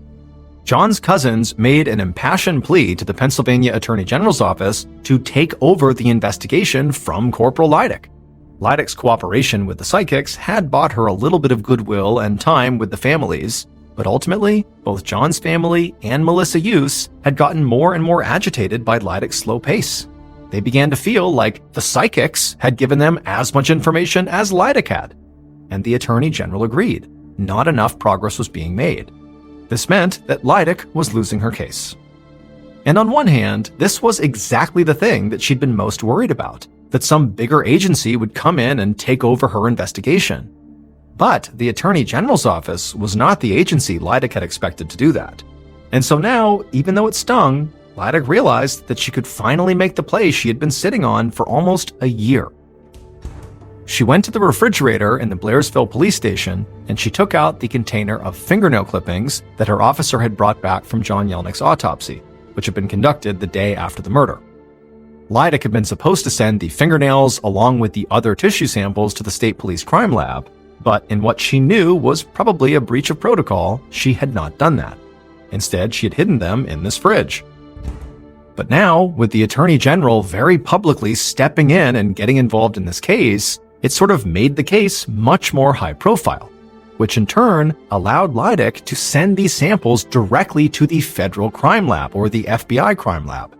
Normally, the FBI would just not take samples for a small-town murder case, which is what this was all the way up until this point. But again, the case was not that anymore. The Attorney General stepping in and taking over had elevated this case, giving Leidig access to the FBI crime lab. So she repackaged the fingernail clippings and sent them off to the FBI and waited. The day that the results came in, Leidig was very nervous. There was a chance that she was about to look very stupid for sitting on this evidence for as long as she had. But as she sat at her computer and opened up the email with the DNA results, when she read what was on the screen, her eyes went wide.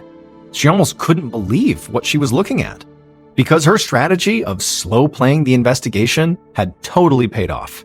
Finally, Leidig was looking at the name of John's killer.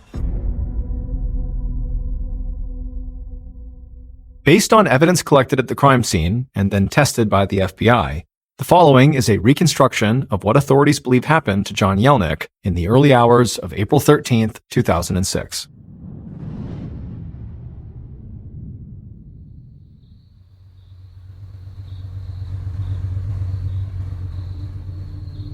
The killer drove through Blairsville in their red car sometime after 12:15 a.m.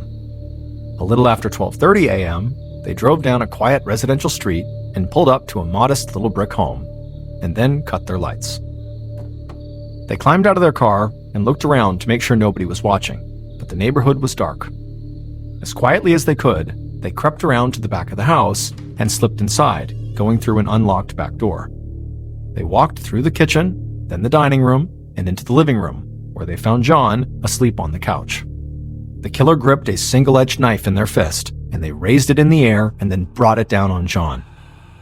Instantly, John woke up screaming these horrible high-pitched screams. He put his hands up to protect himself and clawed at the killer, getting their skin under his fingernails. But the killer kept slashing and cutting at John's hands, so John rolled off the couch, desperate to get away.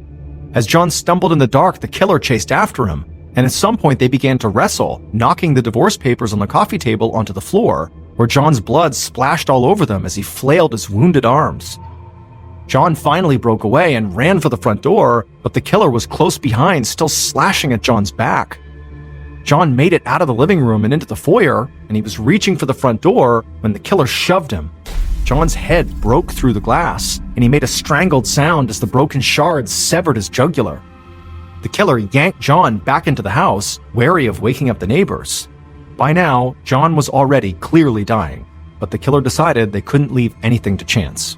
And so, with one brutal motion, they slashed their knife all the way across John's throat.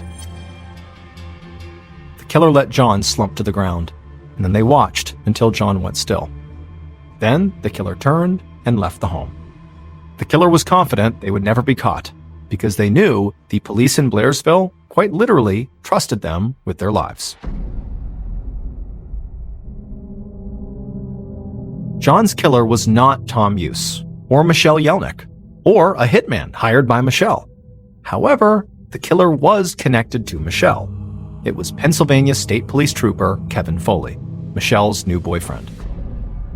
And this fact explained the unbelievably slow pace of the murder investigation, and Corporal Leidick's decision not to send all her evidence to the state police crime lab. Leidick knew Kevin Foley, and she liked and trusted him. Initially, she had not wanted to believe he could be a killer. But as soon as her investigation began, she began to hear about how much Foley seemed to hate John. In fact, he talked openly about wanting John to die, in part because of the allegations that Michelle had made, that John abused JJ. Even though those allegations were ruled unfounded, it seemed that Foley still believed them. Leidick had become increasingly paranoid that Foley was the killer and that her case would be taken over not by the Attorney General's office, but by the state police. And she was afraid that if Foley was guilty, then she couldn't trust the state police crime lab. And so to keep complete control over her investigation, she had opted to keep all those samples from the autopsy, including the fingernails, even though she knew they likely contained the DNA of John's killer. Then she slow-played her investigation, basically biding her time until she could figure out what she was going to do. And then basically her hands were tied when, a year later, the Attorney General came in and took the case over because basically Leidick looked like she was being incompetent. But when they stepped in, it gave Leidick access to the federal crime lab, the FBI crime lab. And so when she sent the samples off to them, not worried about Kevin Foley getting involved, the FBI scientists finally tested the DNA under the fingernails and found that it was a match for Kevin Foley. Foley was found guilty of first-degree murder and sentenced to life in prison without parole.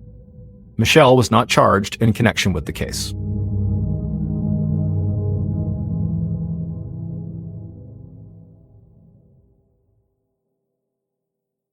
A quick note about our stories: they are all based on true events, but we sometimes use pseudonyms to protect the people involved, and some details are fictionalized for dramatic purposes.